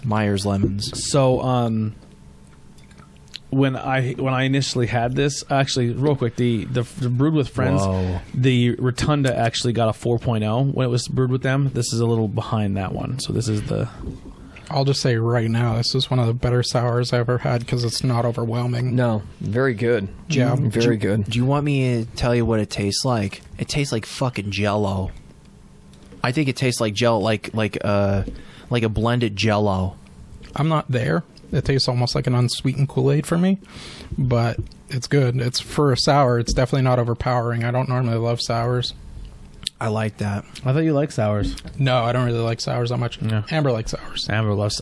we try to get Amber on for a show to do all sours, but today's a big... We were actually going to do the sour episode tonight if she was going to come. I thought you guys did a sour episode with her already. No, we're doing Hudson Valley sours. We're going to do it again with her. but today's Friday the 13th, so the tattoo shop is swamped. Gotcha. Yeah. Wow, I really like that. I do. 100%. Like that. This is the best sour we've got on here for me. That's an easy drinking sour solely. And I know, like, we did have some of Icarus's stuff because they collaborate with Imprint, and I think they did the James Bond beer that Andy Hare did then as well. So the Fierce Bronson. I'll give you what it tastes like for me. It tastes like a little bit of a sour version of a Life Water. Like a dragon fruit Life Water. Yes. Triple X. Yeah, you're right. Yeah. Damn. You know Sour what? Triple X. One of the things I like about it, though, you get the sourness right away, and then it's gone. We're just so used to sour. Well, we really got Tony conditioned on sours, man. He would always be making the faces. He'd be like, "Oh my god!" No, see, I like sour stuff. I like the sour. Yeah. But this is so nice that, like, on a lot of sours, you can drink like maybe one. Maybe two at the most, and you got to kind of change it up a little. Yeah. This, I'd actually be able to sit there and drink this on tap. Yeah, see, for me too, because the problem for me with sours, I'll give you the exact problem with me with sours. When it hits the back of my tongue, it takes over your mouth, and it's too overpowering. Yeah. This one, by the time it gets to the back of your mouth, it's gone. Yeah. Yeah. It's a very nice sour. Like, it literally tastes like a sour Life Water. Like, I really like this. I can't believe I'm going to make a sour the beer of the night, but for me, this might be. Damn. That's actually pretty interesting. See, it's always fun, like, always trying all these beers out and, like, having people pick out, like, the profiles and all. Like, I really try and pick out what you guys actually try and do.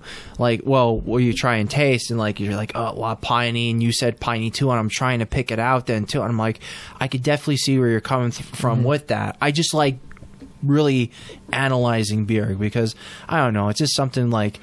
analyzing stuff, like analyzing movies. I love analyzing movies. I like analyzing beer by taste. Do you know what I mean? Yeah. Like, it's always something interesting from somebody's perspective, and I'm just like, you know what? I'm going to really try and pick it out, see if I can actually get that flavor profile that you guys have. So I'll tell you what, this is going to be a tough one. I mean, we didn't get to the last one yet there, but I really liked the New Trail, the hazy. Yes. But I have to agree with you. So far, this may be my favorite one tonight. I thought for sure the New Belgium was going to be mine beer of the night, but this is definitely probably better. Like, I'm actually going to go with like a 4.25 on this. Yeah, I'm going high as well. I really like it as well. I would probably give it a 4.25 as well, just solely because, see, a lot of the sours, they try and do different stuff. Like, in particular, like how we have different tastes in beer. Like, Tony hates coffee, he hates stouts. That's just the way that he is. We tried breaking him. He's not going to be broken. It's like he's like titanium with his fucking tongue. Yeah, you know, you're not gonna break him That's out what she said. Yeah. He's trying not to Amy Winehouse over here. Just let him be. Unless if something does happen where it's a freak. I'm so fucking high right now. Yeah. Unless if there's some freak stout that, like, well, besides with Rotunda, we get him to have a second stout that is so stellar. He's like, holy shit, I can taste this, and he's just like blown away by it.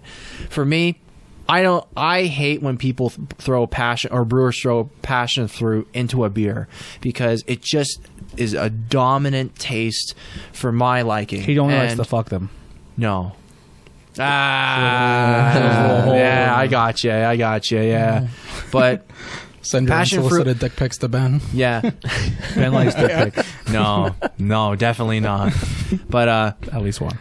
No, none. I got a mess at 3 a.m. You fucking prick, dude. Yeah, I fucking duck butter you at night. I don't want to hear it. Yo, what? Duck butter.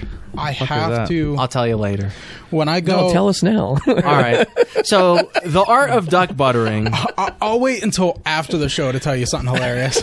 Okay. So the art of duck buttering is actually rubbing your dick on something, and you're just being risque about it. And Like a not duck? only that, like, So yeah, what do you call like, a duck? yeah, it's like rubbing your like, say for example, you rub your dick on a doorknob and somebody touches it and you have something. You know what I mean? I don't know, but And you have something? Is that well, how you? if you do have something, Is that how it's you start the coronavirus? Yeah, Jesus. No. How did the Corona? No. Ben was duck buttering everyone. Now we all have Corona. There's this one time. I'll tell this story. So, You duck butter somebody? He well, walked I just around want Boyers. to say this. Ben's like, I'll tell you this funny story. So I was duck buttering all your chairs before you got here. You know, like My balls were sticking on. I was like, I wish I had a Teflon like seat, man. Yeah. You weren't think you're playing a my drums, were you? No, playing Moby Dick for real. I thought Moby Dick, Moby Dickin'. I thought my T-shirts shrunk in the dryer. Turns out Ben was dick buttering it and Duck butter. It's duck butter. Yeah. It's duck butter. So the one time in college, so my one buddy and I used to hang out with this one friend that was at West Halls in State College. So the one time we were coming back from drinking, right? So I was meeting up with them. And here I go. He goes, "Oh, that girl, she gets banged all the time and keeps me up at night, right?" So all I did was, I go, "Hey, I'm going to do something for you, right?" I didn't really duck butter it, so I zipped my fly, right? And I just moved around a little bit. He thought I actually duck buttered the knob of this chick, and I'm like, I go, "There you go." And he's like, "Holy fuck, did you actually duck butter?" I'm like, "Yep." And I'm like, I never told him. You know what I did one time? Well, nope, maybe more than once. There was one. I'm having a good time so far. I had a friend, and what we used to do is like, oh, it's like Ash Wednesday, and what we'd do is like we'd have gym class earlier in the day, and we'd take some ball sweat and we'd bless people's foreheads. Oh my god! They didn't know it was fucking nut sweat. Did you do that to Mother Teresa when you met her? I did, yeah. It's like, come here. No, It's not on No, that. I just told her about Macho Man and Hulk Hogan. It wasn't on I those. apparently found it interesting too. Well, Macho Man and no, she didn't want anything to do she's with just it. like, meh. She's like, get the fuck out of here, weirdo. The only thing I've She'll done. give you a backbreaker. She's like, I'm the one that started the Slim Jim.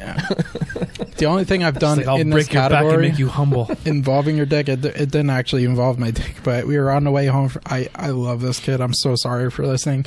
So the one time we were on the way back from a track meet, and this kid Ryan Whitehead had a warm compress on his neck, and he fell asleep with it.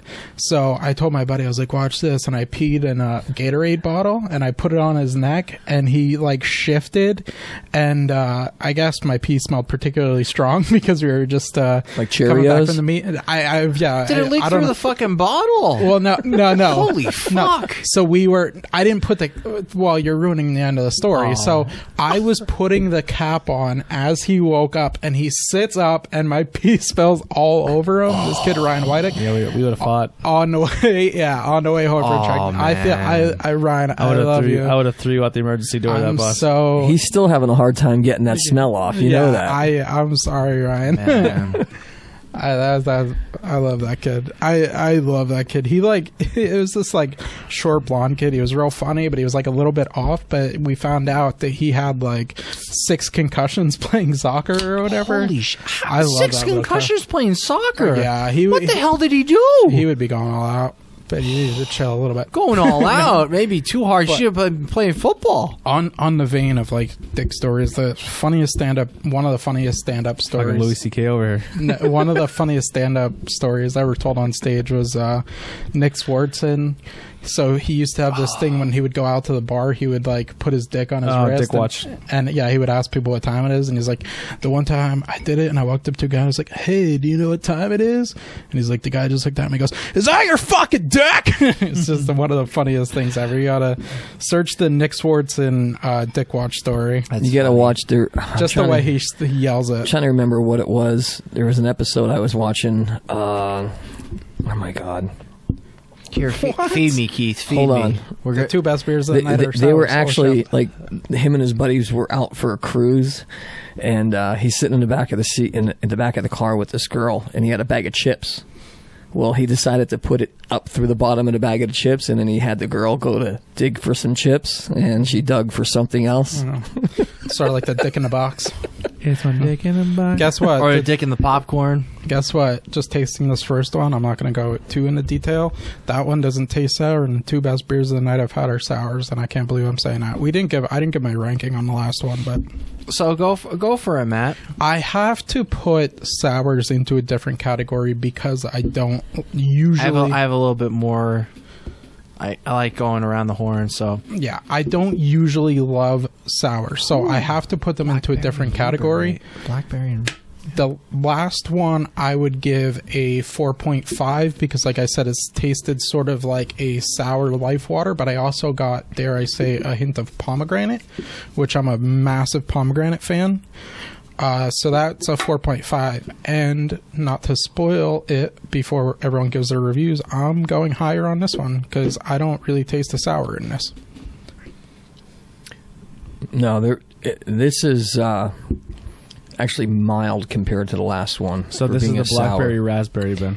And You it can tastes definitely- exactly like that. I was gonna say it's a you can- 6.1, so maybe I can't go higher. You but can definitely taste 6.6. you could definitely taste the flavor in this. the flavor profile is exactly dead on. This doesn't taste like a beer. This to me tastes more like drinking a Kool-Aid. You can literally give this to a girl and she's going to drink this all night, or me because I like girl drinks sometimes. I agree with I Keith. gotta That pee real does quick. taste exactly like it does taste Exactly like Kool-Aid what they in a say. way. Wow. The raspberry flavor Almost is like so a Kool-Aid strong. with seltzer in it. Raspberry- It's like a seltzer Kool-Aid. Yeah, definitely Carbonated. a carbonated Kool-Aid. Yeah. Wow. I love That's- raspberries. And that's awesome. Real strong. Yep. I really like that. That's See, the flavor is good, but I feel like it's too much carbonation.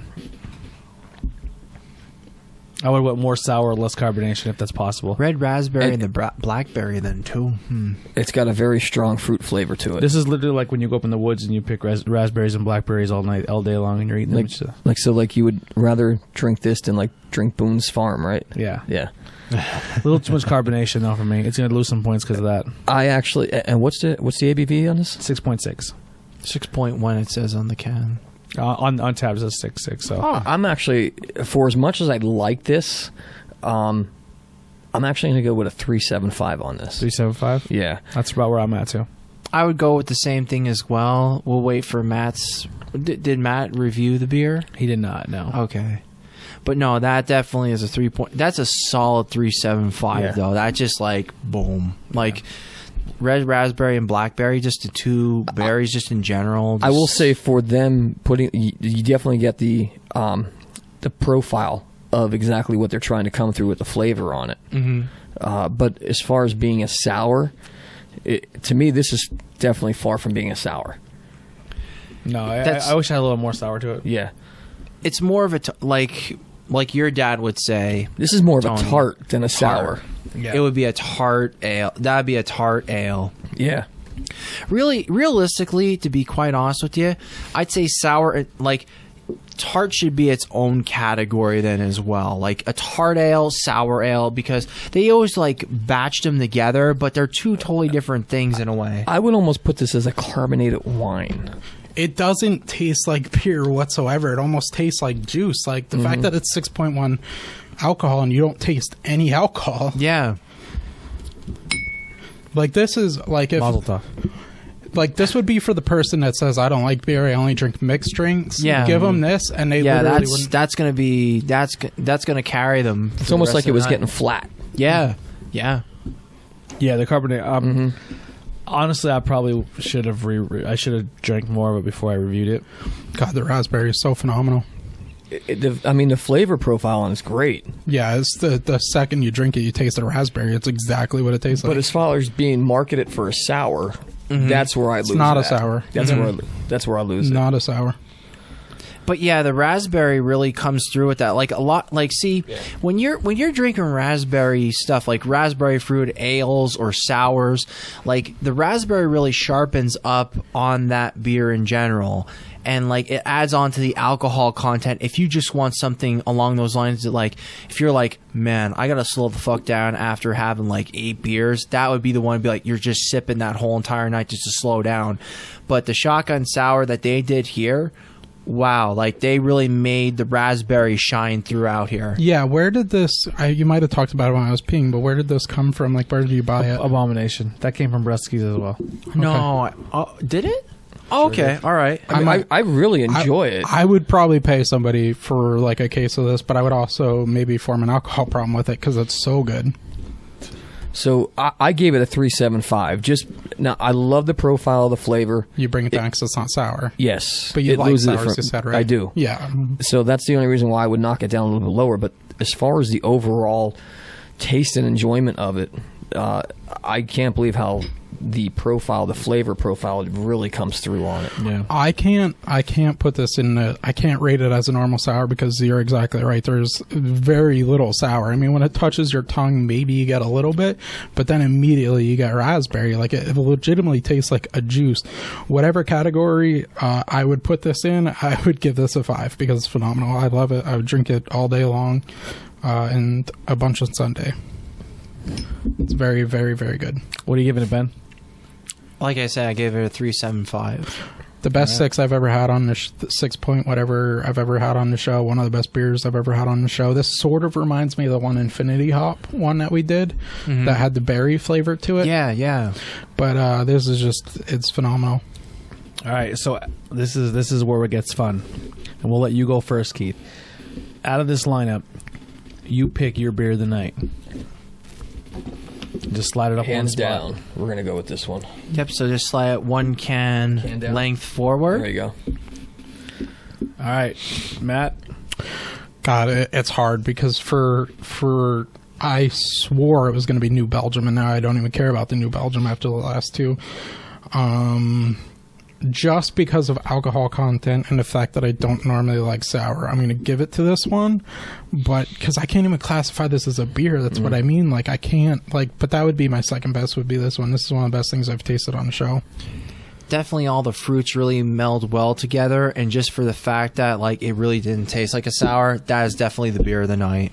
I'll just go with that one as well. It tasted sour, but not overwhelming sour. You can tell that's a sour. This one, you cannot tell it's a sour. That's a very drinkable sour. Your number 2, Ben. Okay, so to break up the monotony, I would go New Trail stuff because that one that had like all the different the mix of the Sabro hops, and you know, with having a salty opinion about the Sabro, New Trail did a great job with mixing 3 different hops, adding the Sabro in there, and making it taste totally different. So I would go with that one for second. Whoa, That's my number 2. interesting. Really? Yeah. I thought that was a fantastic beer. For me, even though I'm not It gets classifying, wild as shit here, Keith. It's like the Wild West here. No. for me, even though I'm not classifying it as a beer, it's going to be this one, and I'll tell you why. Because on a hot summer day, a cooler full of those, if I'm swimming or whatever, I would definitely get drunk and die of drowning on that. Because you can't, you feel like, I feel like, and this is no bullshit, I feel like if I was playing basketball, I could drink that. It almost tastes. Yeah, it's too carbonated for me. Yeah, I get what you're saying there, but man, it's good. I have to go with Ben on the New Trail. I'll give that to I don't know if you remember, but when we were here, I came back because I was like, something just really stunned me on that one. Yeah. Let me say this about the New Trail. If we had a third category of the most unique, it would definitely be the New Trail. I sort of Definitely. enjoyed it, and it's very unique. But as far as whatever category this is, because I'm not calling it a sour, that's one of the best things I've tasted on the show, just as a taste perspective. Your number 3 beer. We kind of classified Number it as a tart. 3, So. it's definitely the New Belgium. I really like that. I enjoyed it. Keith? My number 3, I'm actually going to go with the Galaxy. Now, I think there might be a paradigm shift here. So You're going I'm ra- actually going Ben's to got go raspberry. with... Yeah. Yep, I was gonna say, 100%. I'm going with that one. phenomenal. Because that would have been easily my third. Ooh. Number 3 of the night. Was it close to the New Belgium? Was that why you went for it at first, or you were just No, New Belgium was New Belgium was very good. What would be your honorable mention when it comes to it? Because this was a decent line of beers just for what it was. So My honorable mention, I have to agree. This would be my honorable mention. there you go. Okay. Again, the flavor profile. Only because I've already voted for this and I can't vote for this. Is my number 2 of the That's night. fair enough. I would Fair say my enough. honorable mention is Starship. And I would go with the barrier then too. That would be my honorable mention, just Yeah. because it didn't really. It honestly just tasted like a straight up like tasty ale. Like that's really what it came down to. So Yeah, honestly, I don't have more of an honorable mention other than the last one is a different category of its own because I wasn't crazy about the other ones. But Yeah, it's just I hope people go out and try that last one to understand what we're talking about, because it's not. I can't believe it's a beer. Yeah, this was a decent lineup. Like there are some beers that were just like, all right, we had to mix it up, and it was adverse. You know what was awesome about this lineup, and I don't think it was intentional, but the way it went is the more cleansing it got on the palate.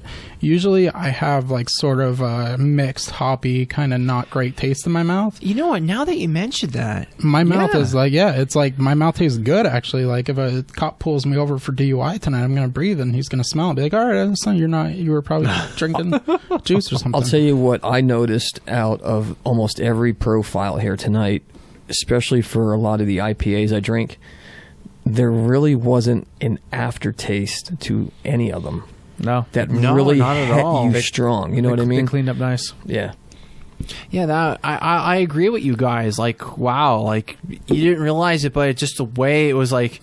Oh, I realized that because usually the hoppy aftertaste is the worst part to me. I definitely noticed. I like it. And the real cool thing about it too is we had all those IPAs at one shot, but they tasted different each time around. Like this one had a different taste. The Starship IPA had a different taste. The Twisted Galaxy had a different taste. The Cryosphere had a different taste. The Barrier Legal Tender had it. It wasn't like, okay, all these beers clashed together. Right. It's not like, oh, this was kind of similar to that. Yeah. They each were different in their own. Yeah, but that's the really wild part about it. If we almost designed it perfect with the way it went on the palate, but if we actually designed it perfect, it would have been the New Trail and then the 2 sours to end it for the palate, because the New Trail was so unique and different. Yes. It was literally like you're crossing over from an IPA to a sour with that same one, because it was very hoppy in the beginning. Just did its own different and it went thing. clean. Yeah. Yeah. I would be so interested to know how they did that, because that is like, it's very interesting on the tongue.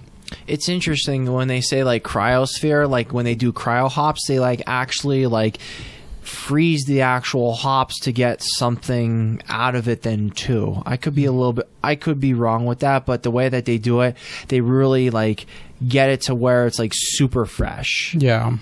And that's how they really do it overall. With like, if you see like a cryo hop, they intentionally freeze it just to get it out, just to make it somewhat different, super fresh and all that then as well. And I mean, get all those oils. That could be it, but it was completely reversed. I don't know what else to say other than it was reversed. It was just enjoyable. I think all these beers were just enjoyable overall. I thought it's one of those episodes you're just like, you know what? Let's throw shit together, and flat out, this really made it. It really was awesome. Yeah, we realistically, behind the scenes here, we almost scrapped this episode and just did it tomorrow. But I figured, like I said, hey, we have a lot of beer. Yeah, and I can get somebody at the table with us, so it worked out. Well, you're a trooper and a half. I was like, hey, just take the night off, and you're like, oh, no, Ben. No, I'm like, all right. Not going to get anywhere without hustling. I'm like, no. As far as... My back is killing me. Well, not really anymore. I don't feel anything. My legs are numb. How is that cocktail doing for you? It's fucking fantastic. You might actually... your legs might be numb from sitting, because of those medicines fuck with your circulation. That might really be what whatever. it is. Listen, I'm digging it. It's better than being in pain. I'm digging it. All right, Amy Winehouse. So... I don't want you to die tomorrow, Tony. Listen, you can't stop. I know. I can't stop. Won't stop. The strongest episode we ever did for me, I think, will have to remain the Infinity Hops episode as far as quality went. Yes. But I think this might be the second best, because even though we had some good ones from Equilibrium the last episode I did, we had that one that I really hated. There's nothing I hated on this episode. I gave them each credit points for everything. And typically, what do you really like? What would you prefer to drink, Matt? Just overall, like, kind of give us an idea, since you're part of the team. Well, because I'm not into the hop taste, because the hop taste for me can go so wrong. If it gets even just a little warm, it starts to get that skunked flavor for me, and I don't like that in my mouth. I get you. If I had to pick one that I would be drinking all day, it would be, and this is crazy for me, but it would be the 2 sours, because I don't really love sours, but they were both very awesome. They were something I would drink all day. I mean, like I said, my beer taste when I'm drinking an everyday beer, when I'm doing shows or whatever, if I'm drinking, it's light. It's Corona or Landshark. Landshark's my favorite. I get it, yeah. Like everyday sort of beer, but yeah, I mean, this was really strong. The one, I can't remember which one, but the one Infinity Hop was the best thing we've ever had on here, and I would probably drink that all day. But yeah, as far as whatever category that last one is, I could drink that all day. That's going to be, my dad always, as soon as I get home, my dad always asks me about them and which one I like the best or whatever. And that's something else. I like to hear that.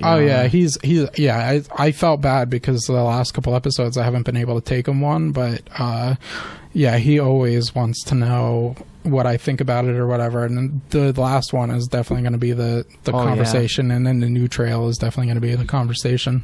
Yeah, like really the intention, like when Tony and I really started the Bangin beers, like as he would tell you, I would always bring a 6-pack of beer. We'd play video games, so on and so forth. And I really curated, really like the whole selection, be like IPA, this, and this, and this. And I would always try and really bring something different to the table and something great at that time. And like the way that it rubbed off, the way that, you know, when Tony was looking around for these beers then too, he's like, oh, get this one, this one, this one, and this one. And it was like right off the bat, like it again, like I really like the whole fact that we tried IPAs, doubles, imperials, you know what I mean? And it just really mixed very well together. And like with the Infinity Hopped episode, it's like, yes, we go for gimmicky, but at the same time, I'm trying to go for that quality overall. And that had everything. I really take pride, like even if you hated a beer, hey, guess what? I don't give a shit. You tried it out. You gave your opinion. Hey, chalk it up on the board. That's how I look at it. That's my favorite part. These are the 4 I picked up. These are the 2 that came from my dad, and this is the one Ben brought. It's always funny whenever I give my dad anything that you guys send me home with, because like sometimes he doesn't love them or whatever. But the one, like I told this story on the one podcast, but Anthony like almost killed my dad because he sent me home with this bourbon wine or whatever, and like my dad rarely curses. I'm out in the kitchen, I'm making tacos or whatever, because for some reason every time I'm drinking I crave tacos.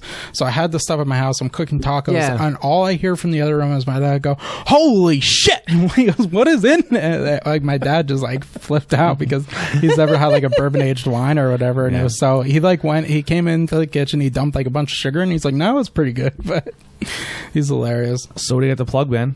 So I kind of did it before, but It's Just Beer Podcasts. Love those guys. And the Cracking Bread present has been initiated. When we come to New York, guys, if you're listening, Ben's going to fuck one of you guys.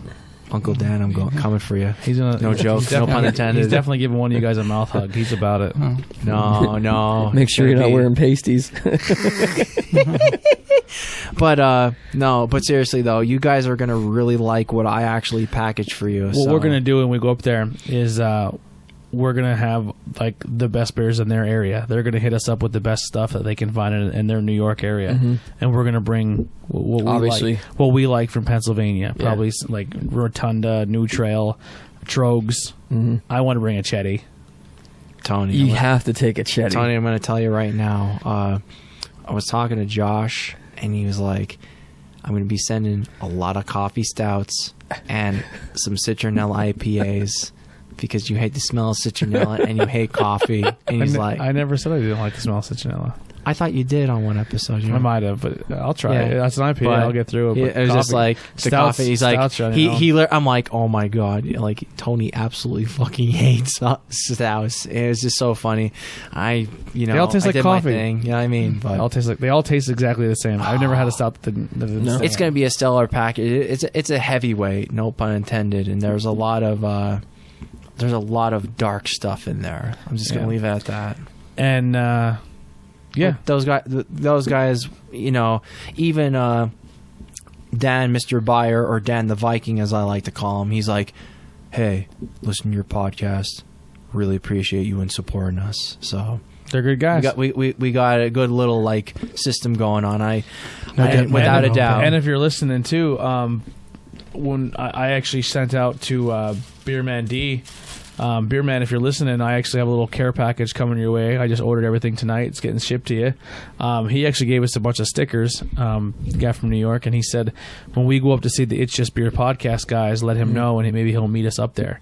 That's So gonna be pretty. we may cool. have a 3-way collaboration going on. He's a good guy as well. I met him at He almost Hudson Valley 3,000 Share. people that follow him on Instagram. Really? Yeah. 3K. Wow. One guy, lone wolf, Yeah. really cool Just guy. a big beer guy. Wow.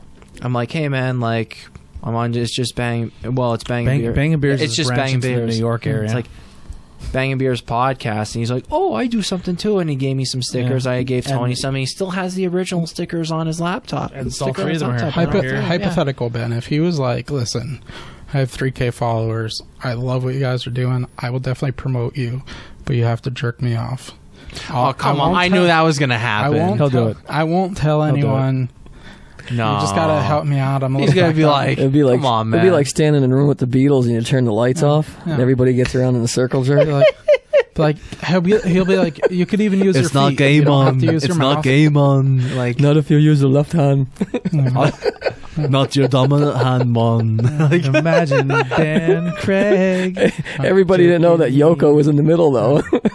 Oh, God. No. You just ruined my bone. That's Thanks a like, lot. yeah, like one finger from each of them. Like index from John, middle from Paul. Ringo would get the ring finger, and the pinky would be Harrison. I don't know. So you're saying Why is Harrison's the smallest? Why is Harrison the smallest? Yeah. Okay, so all a right, beast all of a right, guitar. okay. We'll give Harrison While the my ring guitar finger, and gently then weeps is amazing. no, Harrison should giving definitely have Harrison the ring the pointer finger. finger. No, he would Harrison get the should ring have thumb. finger, and then Ringo would get the pinky because he was at the right place at the right time when that Yes. fucking blew out of the Yeah. woodwork. Who's What the is- best? Who's the best Beatle? The drummer in the Beatles.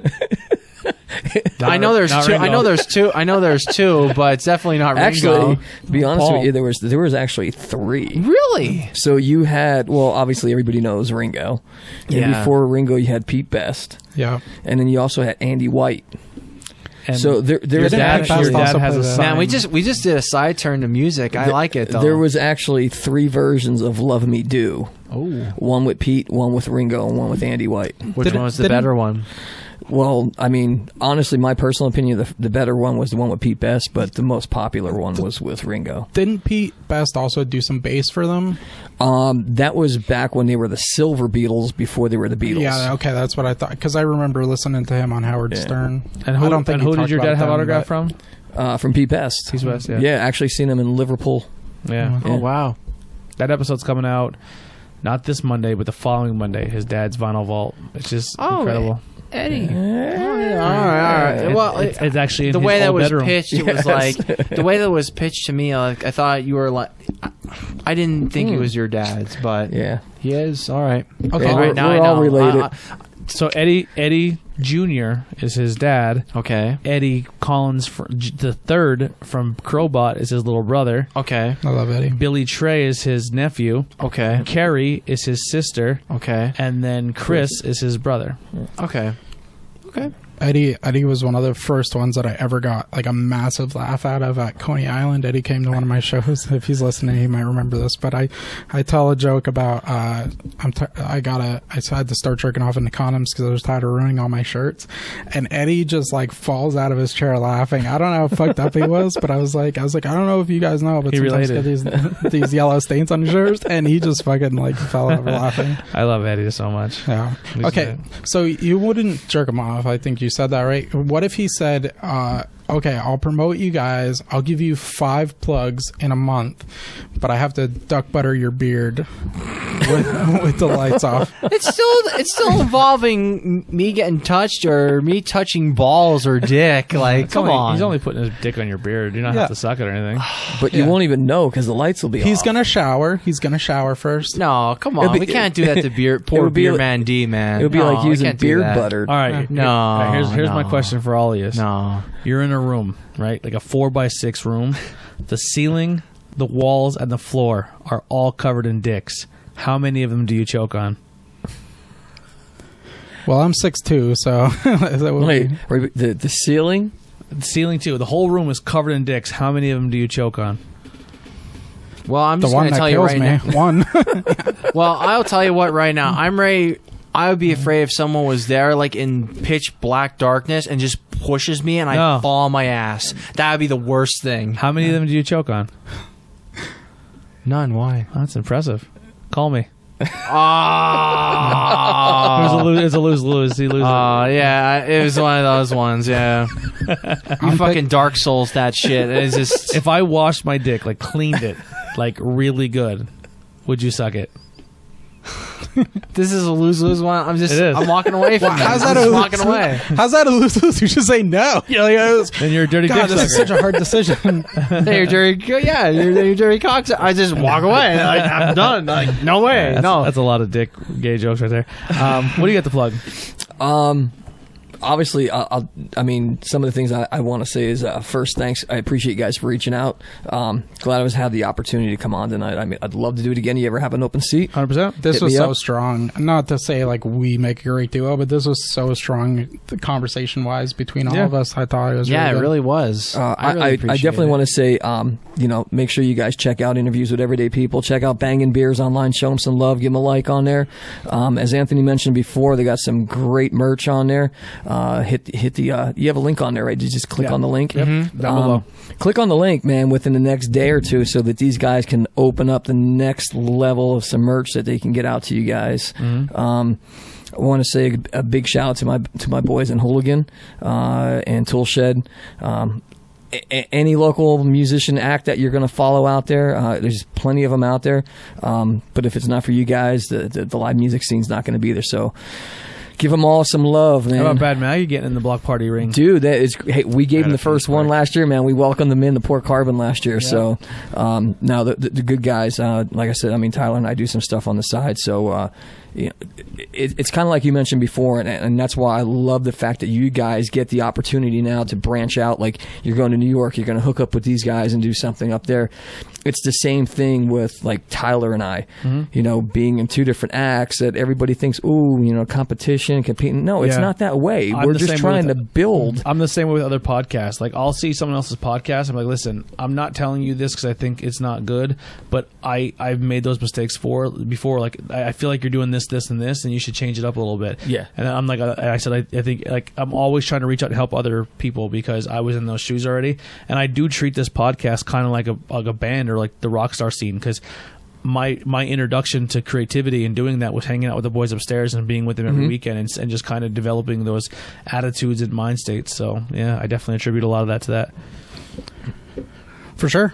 On the vein of appreciating interviews with everyday people, it's going to lose its luster a little bit, but send your unsolicited dick pics to Ben. It's just He's not here. Send all your dick pics. Yeah, mainly just when you're going out and you're seeing entertainment like the bands or comedy or whatever you're doing, just sort of appreciate what they're doing because it is sort of a scary time right now to play in closed spaces or whatever. Everyone's sort of taking a chance just at just for the purpose of entertaining you guys. So sort of appreciate that if you can go out and still support your local acts because that is sort of, I don't know for you, but for some comics that is their lifeblood, that is how they make a living, so supporting them is the best thing you can do for them. Just everyone stay safe, I watched the Joe Rogan segment where he interviews the guy from the CDC or WHO or whatever it is from, because that will really educate you on what's going on right now. Just like I said, stay safe, protect the vulnerable, do whatever. As far as personal plugs, I am launching a series that I briefly mentioned, which I do probably need a couple people that are interested. I might need one guy and one or two girls to play roles in it. We're filming on... Nudity is a must. What? Nudity is a must. What is? Nudity. No, it's not nudity, but there is a scene where if you're playing my female owner that I do have to touch your boobs for 2 scenes that I think are very relevant to it's essentially, I don't want to spoil the idea too much, but it is Life with a Cat, where I will be playing a talking cat. I already have the outfit and everything. I am, for anyone thinking it's like Wilford, I'm doing my best to move away from those references or whatever, but I'm looking for one female character especially and maybe one male. I wrote the whole first thing but Joey Tipitino said that he really likes the idea. He's one of the best comics I've ever seen ever. Not just saying that 'cause he's one of my best friends. So he's going to come on to it and help with it. So I think that us as a comedy team are really You should good. cast his girlfriend and touch her boobs in front of him. Well, she would. I love Helen. I won't say that. Helen's but fantastic. Helen's amazing.